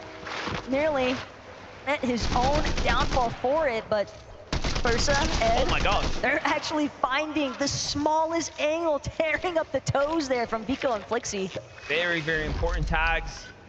That's going to set them up with a very solid damage lead now. Off they go. Meanwhile, Reet looks like he's continuing to get active, but look, 4th place is out, 5th place is out. The standings now starting to gap away Thomas HD and company, Trulix and company are the closest to, but our first place lead, Peterbot and Pollo here, set up for the Rift Island. They continue to fight for it. It's like you see it spawn and you know, all right, who's gonna be there? It's this team right here. Nah, for me, it's the fact that Peterbot just lit King up, trying to rip by the side of Rift Island there. And Peterbot, we heard it direct when he was doing that interview with Adam Savage. My aim is on another level right now, and that might be the most perfect example imaginable. He is definitely looking like a bit of a menace there now, with the height leverage as well from the top of Rift Island. Other teams have really got to be wary of exactly how they're choosing to rotate, and I think that this is a prime opportunity as well for Peterbot and Pollo to essentially control the flow of the lobby. Yeah, and it's good that he gets to show it off as well, but talk about controlling the flow lobby. Reet is keying right now, on the move, on the hunt here. Reet and Ritual continue to find teams to fight. This time, even with a health at disadvantage, they have the height advantage. Yeah, but Reet, he could get full HP whenever he wanted to. He's gonna go ahead and split a mech kit off with Ritual as well, and they'll take this moment to pause the action, make sure that they are as healthy as possible. We even get an opportunity to hear direct how that elimination went down just now for Reet. Got it. 140, 140. Nice, I'm getting in. I'm jumping in. I'm in. Full box. On me. 100 dead. Nice, bro. Chill now. Chill now. At the body. The tone set up though. He's like, all right, chill now. Like, let's relax. It's like it's too crazy. Yeah, we got it. Really showing us the emotion that happens when a team clashes. Things really peak up. It's crazy. There's still that was a left side peek through the window edit, and Reet, the fact that he's able to come out on top for that one. I think that's a problem he's got. We've seen him actually get he loves that. Punished for that. Jumping to a Jonas and Pixie though. South side here, zone's pulling far north. They notice that they have to move sooner rather than later. This is where strategy really comes into play here. See that drop in the damage threshold though? 515 above, immediately chopped to 189. It's evident that everyone's kind of picking up the pace here. Janice, Pixie, fully aware of the fact that they've now got a duo right next to them. It's gonna be Andalex and Sato even, and Andalex, he knows he's got so much ground, so much time he needs to make up for, but Andalex immediately 180'd upon Pixie, gonna be there for the supportive cover. Now it's all up to Sato to keep his duo's hopes alive, and Sato calls through. Good tag there, and honestly, it was a combination of the damage Andalex put down, Sato coming in to finish the fight, but someone else has arrived. It's another solo. Just looking, it's the reigning and returning champion Cooper, who's here to fight. He's got a huge disadvantage on the HP, but he is still looking to tag, but no. Sato finding his stride in the late half of the tournament after being, again, contested fully up against Acorn and Cold. Come out of that, overcome that drop spot, and now find themselves 3 eliminations in super quick succession. But even though it's a brief moment of relief here for Sato, the fact that he managed to survive this whole exchange, unfortunately still, it's all an uphill battle. Sure, you've got 3 eliminations, but you are a solo now, trying to make your way out of the storm. Not sure how that's gonna pan out for him, but this is massive right now. Peterbot Pollo, sure, they might have a little bit of a gap between themselves and everybody else on the leaderboard. 56 points to be exact, but at the same time, Peterbot, he's already a solo in the 6th zone. Peterbot may have his community on his back, but the rest of this lobby, the rest of the world is hoping he does not perform well. Acorn is gonna be the resulting team of the reason Pollo is down and out. And this is good for everyone else. Obviously not so good for Peterbot, right? He's got such a strong lead, he could break away with it and nearly solidify a first place to close the day. However, this gives everyone else a realistic chance now that they can take down basically the kings of NA. And that looked more so like Acorn and Cole delivering a much needed heat check to Peterbot and Pollo. kind of just reminding them, you might be first right now, but if you're not careful, we'll still look to take over. Granted, Acorn Cold currently sitting outside of the top 5 even. They know that they also need some very valuable eliminations and placement points if they want to make up the difference at this stage, but Rise still operating as a solo, doing what he can, but there is just so much that stands between him and his next movement. Yeah, it's not looking too good right now, and all things considering, with 100 damage below, he's got to do something big here. Now, teams are going to start moving, so maybe it's not wise of him to move first just yet, but got to hit these tags when the opportunities open up here. First one's a miss. No second reveals itself, so now he has to push his way in. He sees Crisp here. Crisp comes in. This is one of his chances, and he finds the tag there. Meanwhile, what's happening on the other side? Clix also similar pressures, but they find the Asian chance of Bobby on the backside of the zone there, Larpex, and take them down. And that was a nice moment as well for Clix and Veno, because as you can see, they are just barely managing to stay above water at this point. 27 above on the damage threshold, be exact. And Veno already taking note, some teams that might be elevated a little bit higher than their current position, but Yuma has absolutely no idea where these shots are pulling in from. It looks like he's getting lit up from 2 different directions, and Batman Booga actually going to be the one credited for that takedown, but Veno, Clix just chopping directly through the center. They've done a decent job as well and making sure to go unnoticed.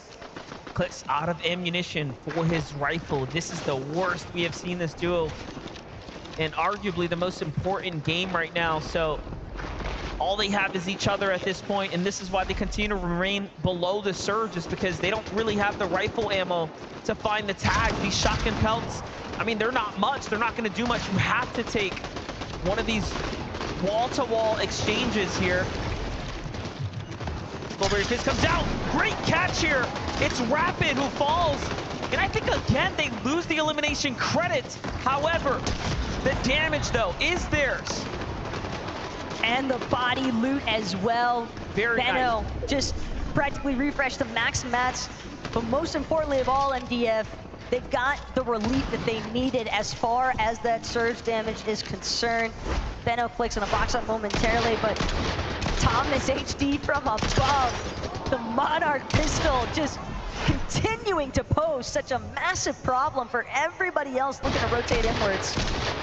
The power of knowing where the zones are going, it almost feels like they just have it all locked in. Thomas HD and Queasy here continue to do these wonderful rotates, the first to take a stab at some of this positioning, and it's starting to show off. They've got half of their game plan already formulated in live action. They took height for the time being. Now they just need to not get eliminated. Peterbot as well, fighting his way through this lobby, refusing to budge. You would think that he's still a fully intact duo with the way that he plays. So much swagger inside of his own gameplay. Veno also barely managing to cling on to life, but 5 eliminations as well for Clix and Veno at this stage. I was gonna say barely holding on, but Veno was there still.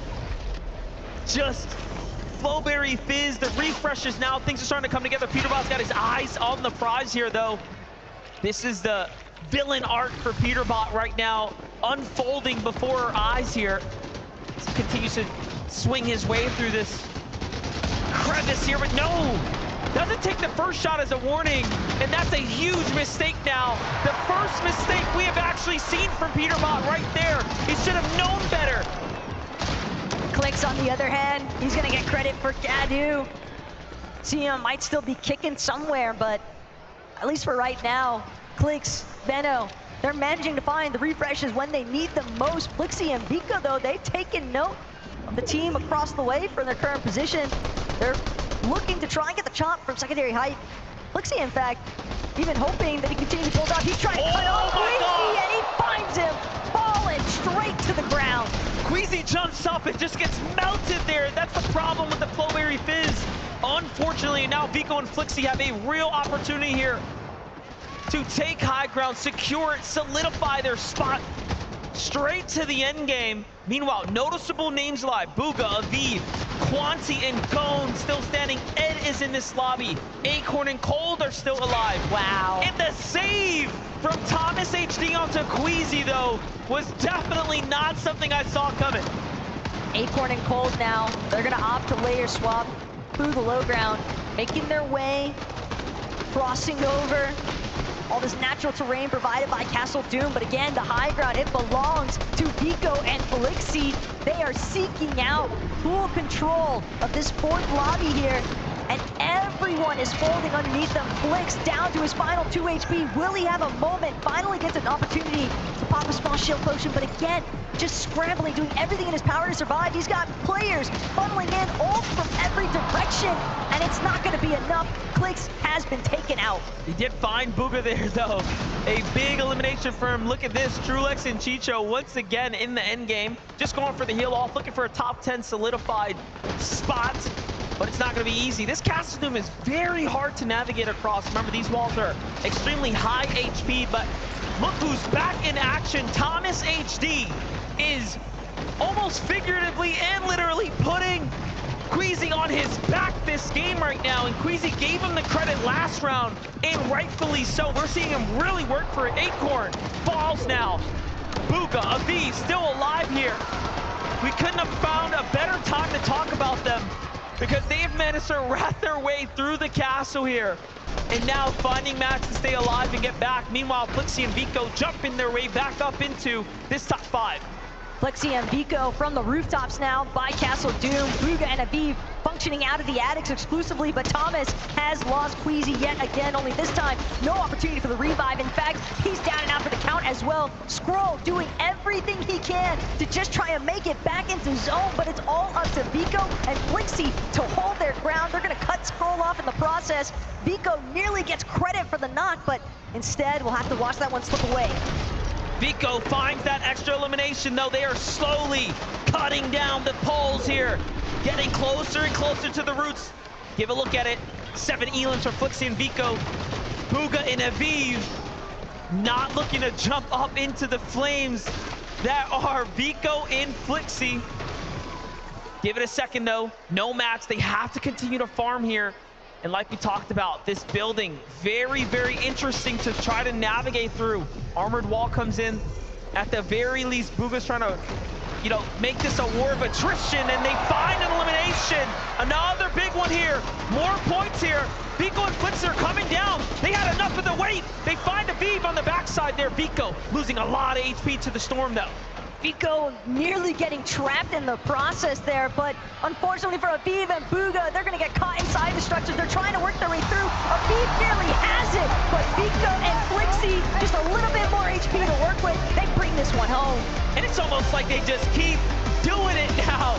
Vico and Flixie, a very, very clearly strong duo here, showing up in spades, putting up the performance, and you can see the look on their faces is expression of pure excitement. They're ready to. Alrighty, would you please put your hands together for your game 4 winners? It's Vico and Flixie! Come on up here, boys. Come on, enjoy the moment. Enjoy the moment. Unbelievable there. You guys are always so smiley, so happy, and you must be very happy with the Victory Royale. Talk me through the moment there. We saw that taking the high ground, Queasy goes down, courtesy of beaming out the sky, your partner in crime here. That was the goat right there. That was a big moment, right? Capturing that high ground really made that game yours. Yeah, exactly. We just decided to key forecast this game because we said if we get forecast, we just guarantee win, because we needed a win to get comeback. So we just decided to play hide on that, and then they just counter sprayed, and Felix just said the spray, and it was pretty special. Yeah, it was. Yeah, it was. I mean, talk us. You came very close. I think it was game 2. You guys came second place as well. You had a really really tight go of things there. But eliminations are working well. Standings too. You guys are really flying up the leaderboard again now. Flixie, what's it been like first 4 games into Global Championships for you? It's feeling really good, and How have you been navigating these last zones as well for you guys? How are you kind of working together to make sure that you always get into that end game? Well, we always look at the zone each other, and then we just like talk about it, how we're gonna rotate, if we're gonna early or late rotate. Like we just look at the zone, and then from the zone on, we just decide what we're gonna do, and we talk about each other. You know, we're not doing single decisions. Obviously, this being day 1 of 2 as well. 2 games left today. What is the aim, the end goal for today? What would you be happy with finishing up? Is it absolutely top of the leaderboard, or there or thereabouts kind of in the? What do you guys want to do in these next 2 games? I think if you're top 5 after the first day, you can easily win because it's 1.5 points. But I want to be first after first day. Okay, I've got to ask you, Vico. I know you like being out in front of a crowd here, you and Flixie. How does it feel to be out here in Fort Worth enjoying? In fact, make some noise for Vico and Flixie, everyone, please. How does that feel when you got the crowd behind you as well? It feels great. I couldn't like be more happy about it. It's just like I feel the need to perform better, you know. You just got a victory royale. Exactly, but this guy. Better. I can always do better, you know. This is it. They can always do better. They're striving for the very top. One more time, please give it up for Vico and Flixie. Game 4 winners there. We're going to take a very short break. 2 games left today on this day 1 of FNCS Global Championships. Do not go anywhere. We'll see you in just a second's time.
Welcome back to the FNCS live from Dickies Arena. Every time we get that countdown, everyone in here starts to count down, and that's how we know. It's like, oh, time to focus back up. We are back in it. Now, after game number 4, Vico and Flixie pick up a victory royale. Guys, that was just a crazy game that for like a moment I really believed was Thomas HG and Queasy's game. And then they just said, nah, hi Tars. Exactly that, right? Me and Levin were like, oh yeah, this 8th zone position from Queasy and Thomas, they had the entirety of that hill/mountain kind of covered. It was like, wow, they have so much terrain covered, and that's going to grant you free high ground for the rest of the game.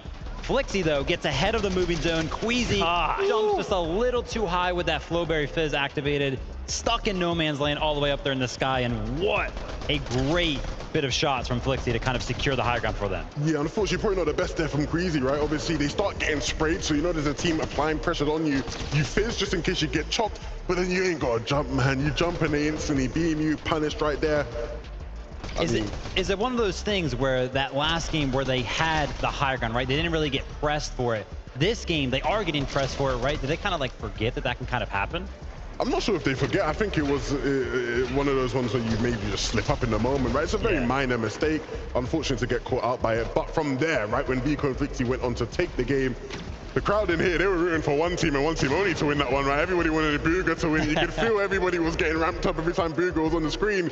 But Vico and Flixie ruined that party, and you know, they've been ruining a lot of parties for people this year. These guys have been setting the lobbies on fire that they've been in, and it's good to see them get a win here.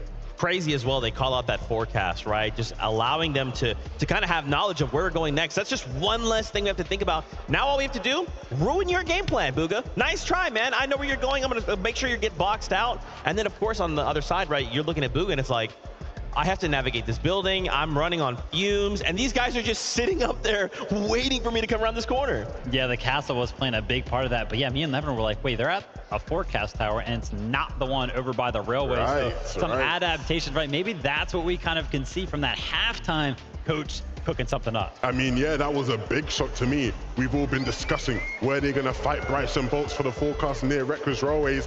They said, forget that forecast. We're going to head over to, you know, Reels and fight over at the Reels. I mean, they took down, I think, Malibu and Masash in that game, right, which is a team that's been fighting for that a lot as well. They really made waves in that game, and if they're going to keep on just going for whichever bunker they see fit, I mean, those teams are going to have to really struggle to get a grip on the game. And we see, because of that game, now 1 point behind Peterbot and Pollo, right? And just think, on the flip side, for a moment at the very beginning of the game, we tuned into Peterbot, and you called out something specific. Wow, 600 above Surge. Yeah. This is kind of crazy. But then it all falls apart for Pollo, right? And then Peterbot's put in that situation. He has to solo clutch. And he does put on points, and he's kind of keeping them just at bay. But now these guys are neck and neck. I mean, what a crazy thing, right? That game was going so well. They were just max. The Storm Surge is going well. I myself have no idea where Acorn and Cold came from. The decision to just land on a duo right there is an incredible one by Acorn and Cold. Worked out for them. They picked up Pollo right there, and 5th place for that duo, actually. Yeah, not too bad at all. I mean, I'm looking at those two teams at the top, and the parallels, my mind instantly goes to the sort of narrative people were building earlier this year. Peterbot and Pollo dominated. You know, everybody was looking at, is this the new formula to have two amazing fraggers with each other? When Vico and Flixie joined forces, everyone said, are they trying to replicate that dynamic? Are they the EU, you know, Peterbot and Pollo? Even, you know, Vico's acknowledged those comparisons himself. He said, hey, look, we still got a bit more to do to get to that level. But right now at the Global Championships here, 1 point between them, they're clearly at that level, it seems. Just a crazy situation to look at. And of course, I wanted to highlight Bugha taking it there to placement, right? They only did manage to pick up the 2 eliminations, but they take it to that 2nd place. That's a bunch of placement points. Something about Bugha, right? And this usually happens on a seasonal basis where it's like the start of a new season is usually kind of slow for him when it comes down to tournaments and everything like that. But then whenever it comes down to the actual FNCS, which of course happens towards the end of the season, he always picks it up, I swear.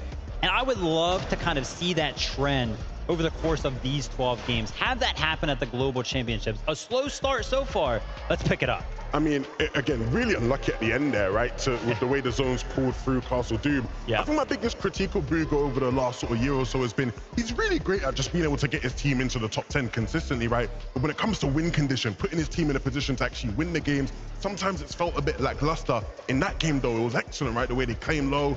And again, if it wasn't for a bit of unlucky zone pulling, they might have a chance to actually really win that game from Vico and Flixie. So really impressive from Bugha. Absolutely. Guys, I want to talk so much more, but we got to get back into the action. Game number 5 is upon us. So, Monster D-Face, the best taco, take it away. yeah, I gotta say, I think that went totally different than what I expected. Obviously, given that Peterbot and Pollo fell early, now we have 4 teams in the race that are really close. What really got me though, Monster, was hearing the way that the Dickies Arena just erupted the moment that Peterbot actually went down and Peterbot and Pollo were full-on eliminated. It's crazy to think that they're actually trying to battle against all the odds here. Yeah, like I said before, it's everyone against everyone here. Match 5 is great.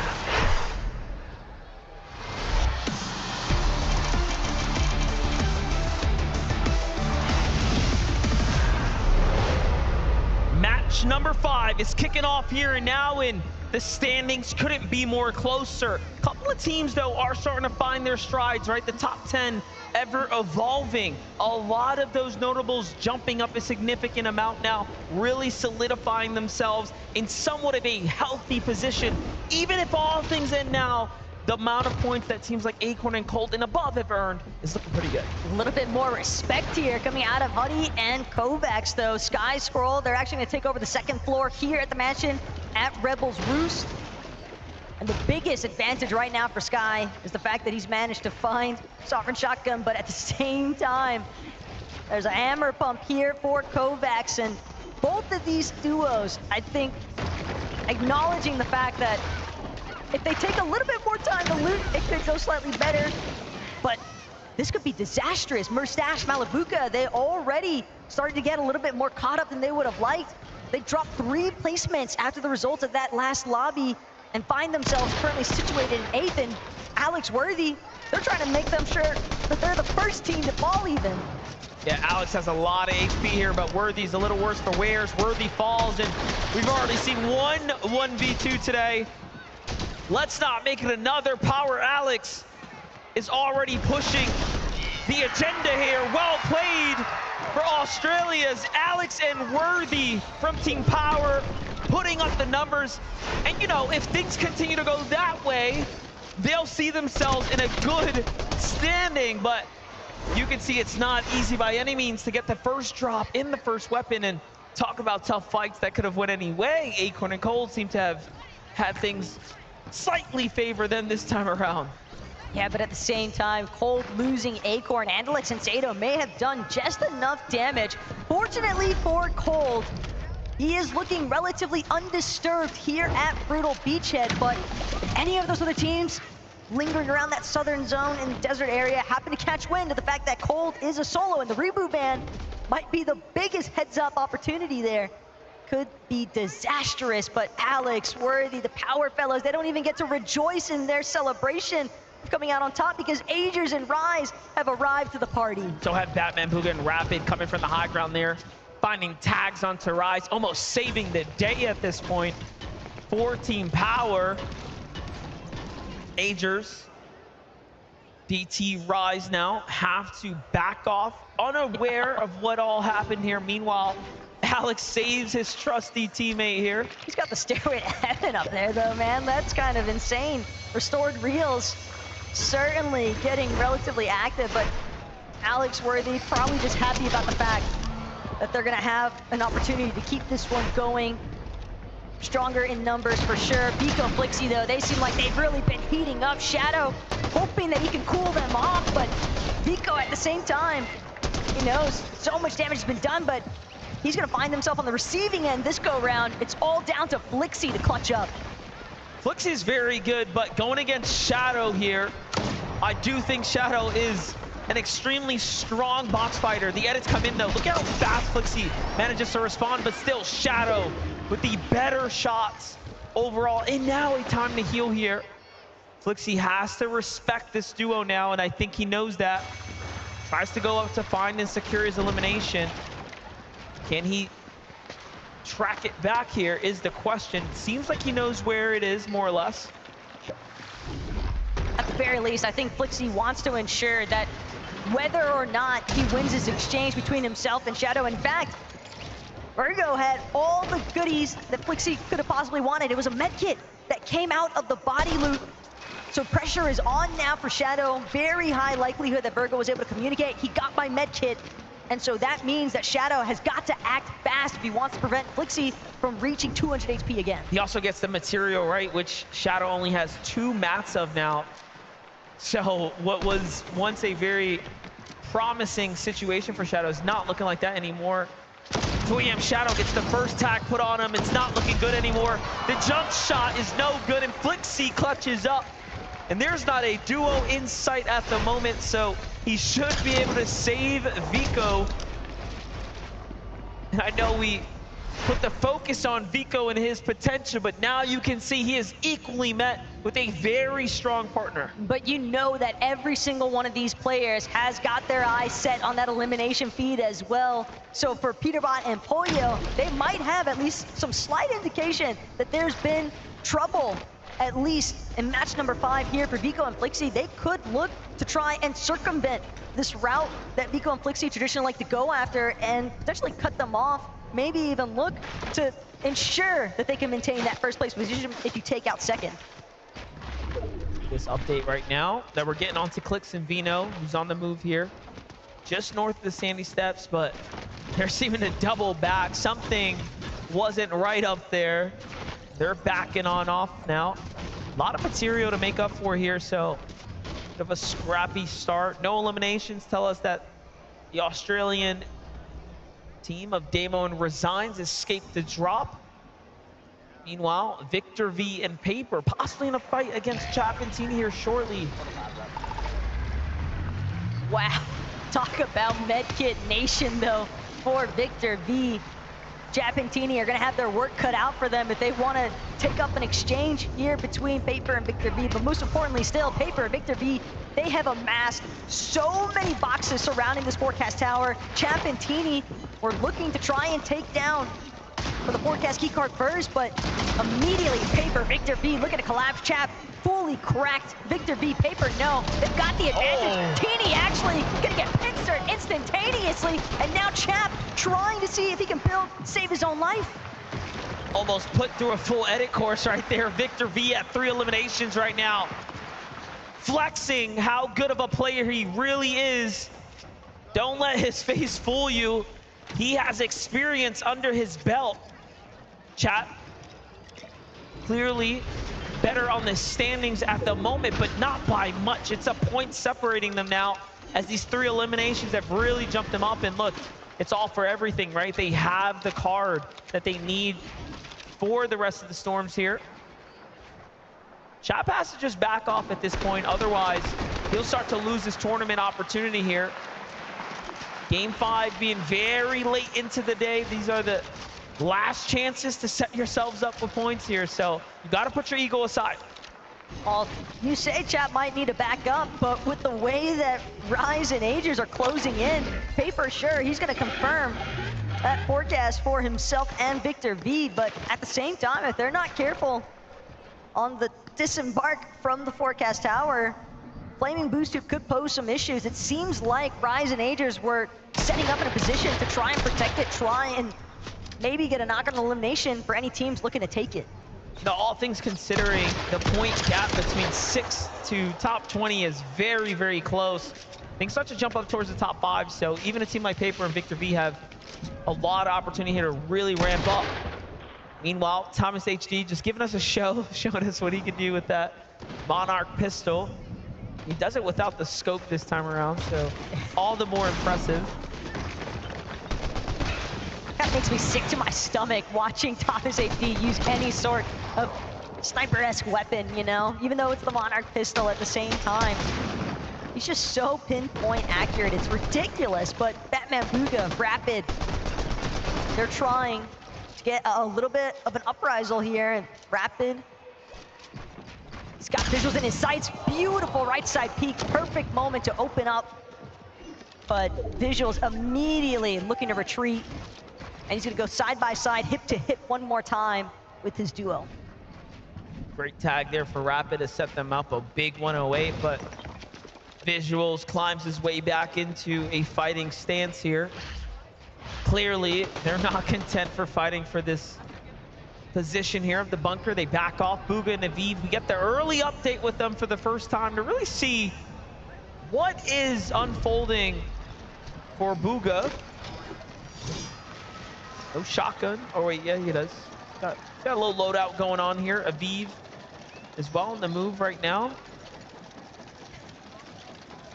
It's a nice rotation so far off the launch pad from the peak of that mountain, but the main difference that I've noticed in Bugha and Aviv's game in comparison to what we saw, for example, coming from NA Major 3, typically they like to be aggressive towards the team that is landing on Piney Lane, but that has not been an option for them this game because Koyota and Folly, they're just not willing to take that exchange. They're bailing, they're getting their loot and immediately looking to rotate out, so it's not really leaving Bugha and Aviv anyone left nearby. They're having to forcibly create these storm surge situations, and it's not easy to acquire those tags by any means. You miss one shot, that could be the difference between above or below that damage threshold.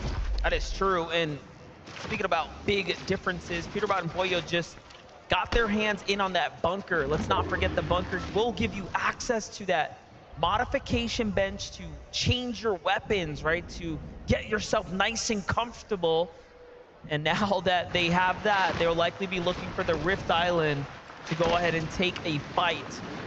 Meanwhile, 8 Splitsy and Ovation Vico back in the game, as healthy as ever when things were almost fading away for a moment there here in game number 5. But they're in first place, they're in the lead, and they're looking pretty situated now. And they're going straight back to home base. Little do they know, though, King Phaser could be a very problematic circumstance, depending on the approach there for Vico and Flixie, but still inside deep the storm. Muzz and Epic Whale. Decent amount of material count though, but it looks like Muzz is gonna have to lose at least one of these medkits along the way, fully intending to just locate what he can inside of the bunker, maybe even make use of that weapon mods bench. Back on over to the other draw spot though with Vico and Flixie here. It's the landing home. Let's see it though. King and Phaser playing the low ground right now instead of opting for a little bit of a stronger position. So I'm almost calling bait here, but given his stance, all of a sudden, yeah, things switch around really quickly here. King looking for an opportunity, but no. Drop, trying to run here. Phaser must have called back off, and it's not working well. Not right now for them. Vico and Flixie still on the pulse here. Phaser barely gets up to that next layer. Every shot that Vico lands, it's almost like he's directly telling whoever he's up against, scram. But at the same time, where can King and Phaser actually run to? They are trapped. Vico and Flixie know Reckless Railways like the back of their hands. And sure, I'm aware that King and Phaser, they're bound to have good knowledge as well of the POI, but to the same extent as Flixie and Vico, one of the main takeaways that I got from last night listening to Vico in the player room was him saying, nobody plays Reckless Railways right. We are the only ones that understand this POI, and when somebody is that confident in their knowledge, that's a serious threat. Yeah, you saw he had every angle. He knew where to cut them off, basically within the building, the structure, and they knew better than to push into the railway itself, given all the cover that's there. So happy with the damage. Meanwhile, Clix and Vino, though, on the move here. Again, no strangers to the storm here. We saw them double back after going north to try to find some tags. Now they're looping their way, again, south and then into the new zone. Everything's starting to piece together. Meanwhile, the standings, one of our top 10 teams are down. Just for that update there, Malabuka and Merstash is that team. Look at this, though. Swizzy, Jackto, from a dub into a fight here, landing on Visuals and Braids now. Looking for the big shot, didn't quite get the maximum damage, but still gets to finish off Visuals there. And all that material, they are right back into it. The most important part as well for Swizzy and Yapko is that time to elimination was so fast. It's not going to give a real opportunity for, say, somebody like Yuma in the distance to actually have a chance to play catch-up, look to third-party opportunity, because it appears as though Yuma might even be in that solo situation, and when that's the case, you're always hoping that you can kind of just stumble upon an engagement already taking place, maybe get some shots in that might allow you an opportunity to go for a little bit of siphon materials, a knock, an elimination, points, placements. is really what everybody is after right now. Thomas HD and Queasy, damage numbers looking phenomenal right now. I don't think there's anyone beating them in the game here at this given moment. Moving around though. This is the Mount Olympus, right? Home of Quanti and Gone.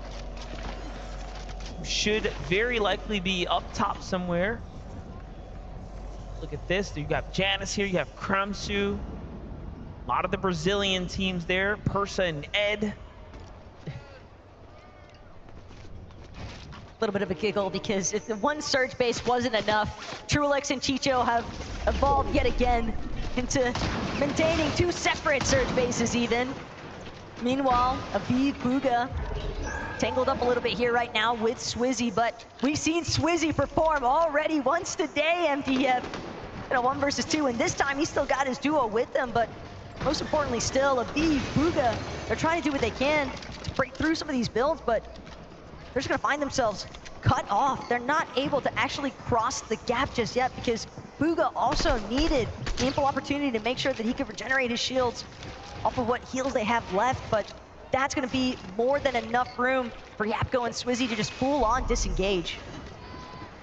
Bugha and Aviv don't chase either. They just let them go, so it's telling. It shows us that they want another one of those end games. They need another one of those end games, and they can't toss it away.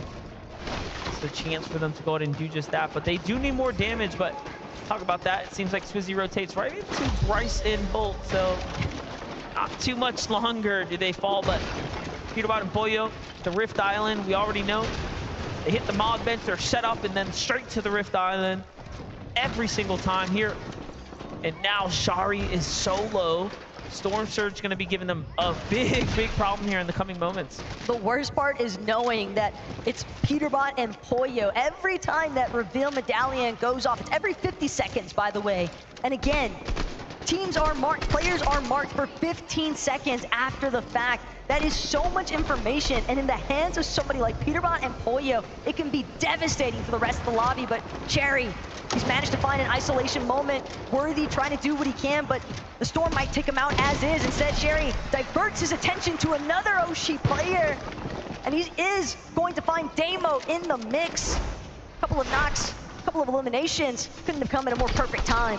Look at this, though, the setup from Aviv and Bugha after rotating. They find Swizzy again, so Swizzy was knocked, picked up, and then ultimately falls back to the hands of Aviv here. You can see, yes, 2 eliminations, so starting to really heat up now. Bugha and Aviv come the late half of the tournament. Wait a second, though. Storm Surge is active now. Damage is starting to add up here. Even with that elimination there, they will need a single tag. These are the chances, and when you miss them, it does end up catching up to you. Down goes Bugha to the Surge. The next tag will take down Aviv, and they know it's over. It's a tough break. Devastating one potentially, but at the same time, the mental bounce back, the mental fortitude that players like Aviv and Bugha are sure to compose themselves with.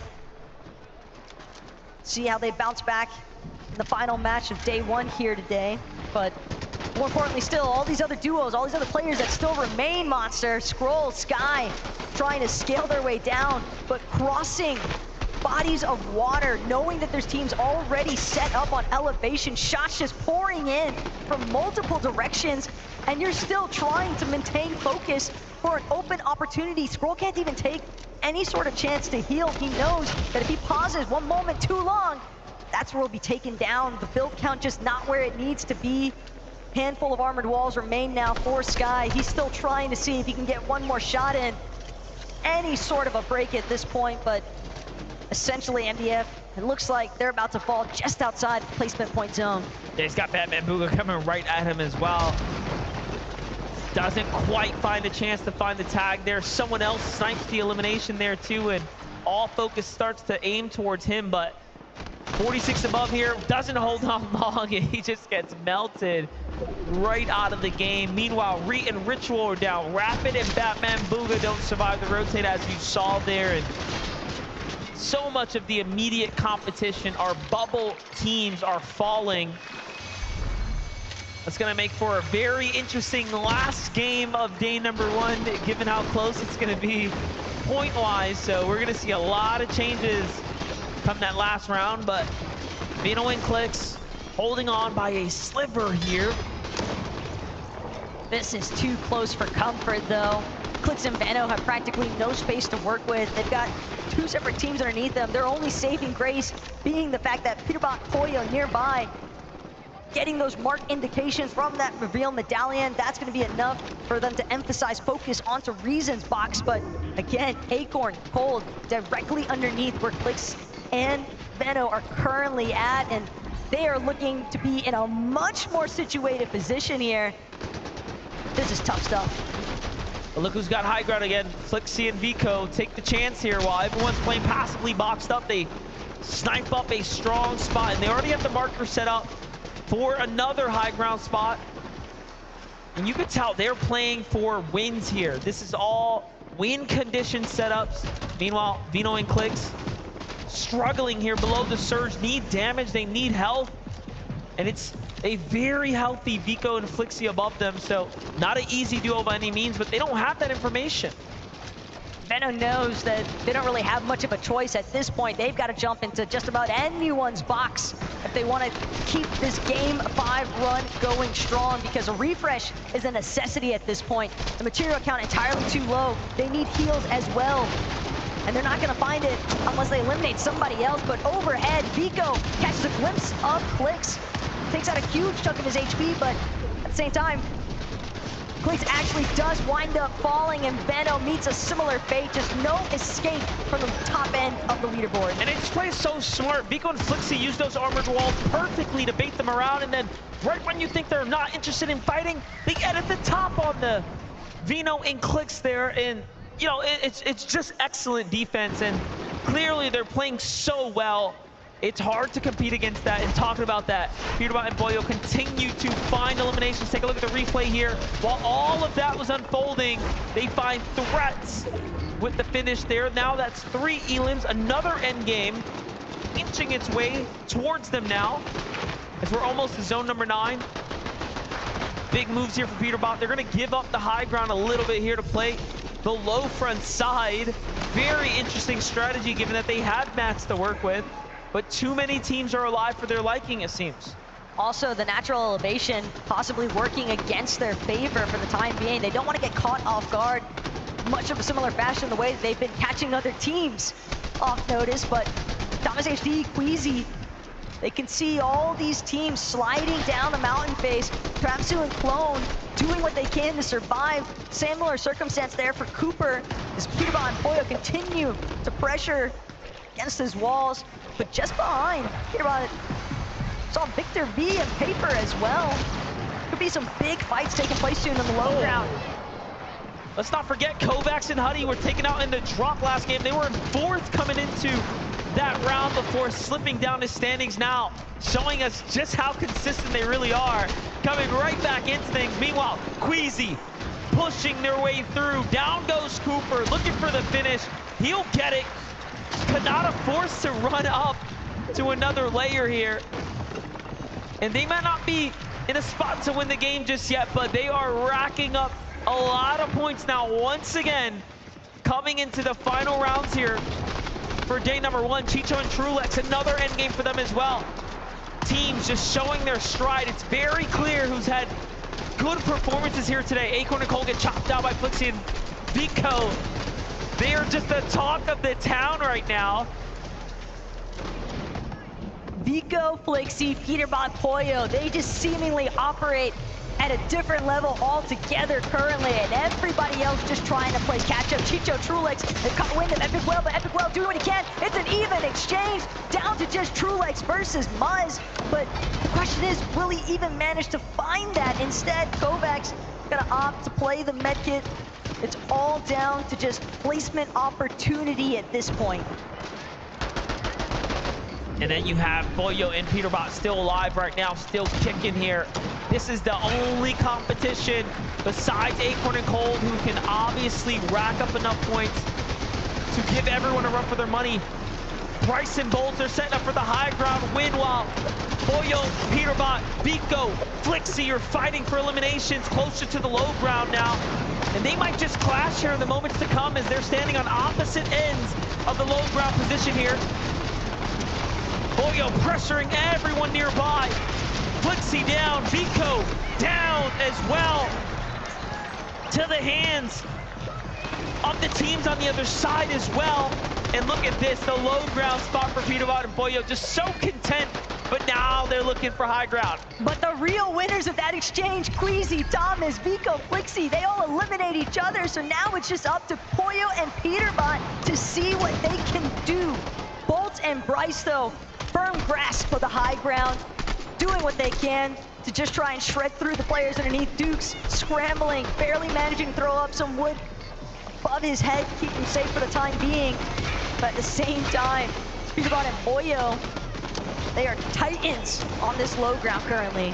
So Peterbot has to get an elimination here and then go for high ground if he wants to do something, but these teams are not making it easy. Meanwhile, Watson Pings are getting active from the low ground, though the shots are coming in. Peterbot and Boyo find the first few, and there's still points to be earned here, and Boyo wants them all. It's gonna make a huge, huge difference here. Secures the material count as well. That's gonna set Peterbot up for just enough. Bolt and Bryce have been here before. Bryce specifically has won games in person on land. I called it before, this is the team that you have to look out for. They are so talented. However, Peterbot and Boyo just, I mean, they've been ahead of the pack so far. But Peterbot and Boyo, they got the most recent refreshes. Granted, everyone's building, everyone's burning through it, but Boyo strikes first. Bryce is gonna fall. Peterbot understanding it's all down to Bolts to try and clutch this one up, but it's Peterbot and Boyo after all. Bolts has been here though, he knows what to do. Don't give him a chance to heal, you have to fight back. Armored walls come out, they have a little bit more map, but Peterbot has too much to work with. Another armored wall, Bolts has an angle. Can he get it? No! Peterbot won't drop it twice. Peterbot and Boyo strike yet again on the day. Match number 5, and the victory royale belongs to them. First place continuing to extend itself, and that is the real difference maker here today, MDF. We can see our big winners on the screen right now, and Adam's there. Would you please, Fort Worth, make some noise again for Peterbot and Boyo! Oh, do you know what? I love those moments, because this crowd wanted that to happen. Boyo, the Flowberry push there. You guys were low ground, you pushed on through. Talk us through the moment there, and when you make that call and how that happens between you guys. Yeah, I think it was the zone pulled back, so we had like all builds to use to go up, and I was able to get like a good angle to kill one. Elimination-wise as well, you guys are consistent there. Standings as well. Peterbot, how would exactly? I'm sure there's so many aspiring Fortnite players here as well. It's just constant for you guys. Major wins. What is the magic, the secret sauce that is really making you guys, ensuring you get to these top spots right now? I'm not gonna lie, we have the Mythic every season, you know what I'm saying? And me with the Mythic, I'm just unstoppable, you know what I'm saying? I get so many eliminations and stuff, so yeah. Dangerous out there. As well, I'm going to talk about there being this experience right now, because you guys have been consistent. We're going to see, I'm sure, a lot more over the course of this weekend. Boyo, what's it been like for you as well? You feel the crowd out there. One more time, Fort Worth, let them hear you guys. It's for you, buddy. They're amazing, by the way. And I mean, this must be a lot of wind in your sails as well. How does it feel to be performing in front of this crowd here at Global Championships? Feels amazing, especially getting a win. It's like hype, and then like on the walkout, everyone is cheering for us. Yeah, it feels great. Okay, and I want you one more time. Anything you want to say to people, to the crowd right now, to get them even more hype than they are already? Hey, I appreciate you guys, and yeah, we're winning this right now. There you go. Give it up for Peterbot and Boyo! GG's, fellas. Again, lots more to get excited about here. These guys crushed it. I'm sure they'll continue to do so. Lots more games to go, though. One more left today. After the break, it's coming your way. Do not go anywhere. We'll see you in a sec.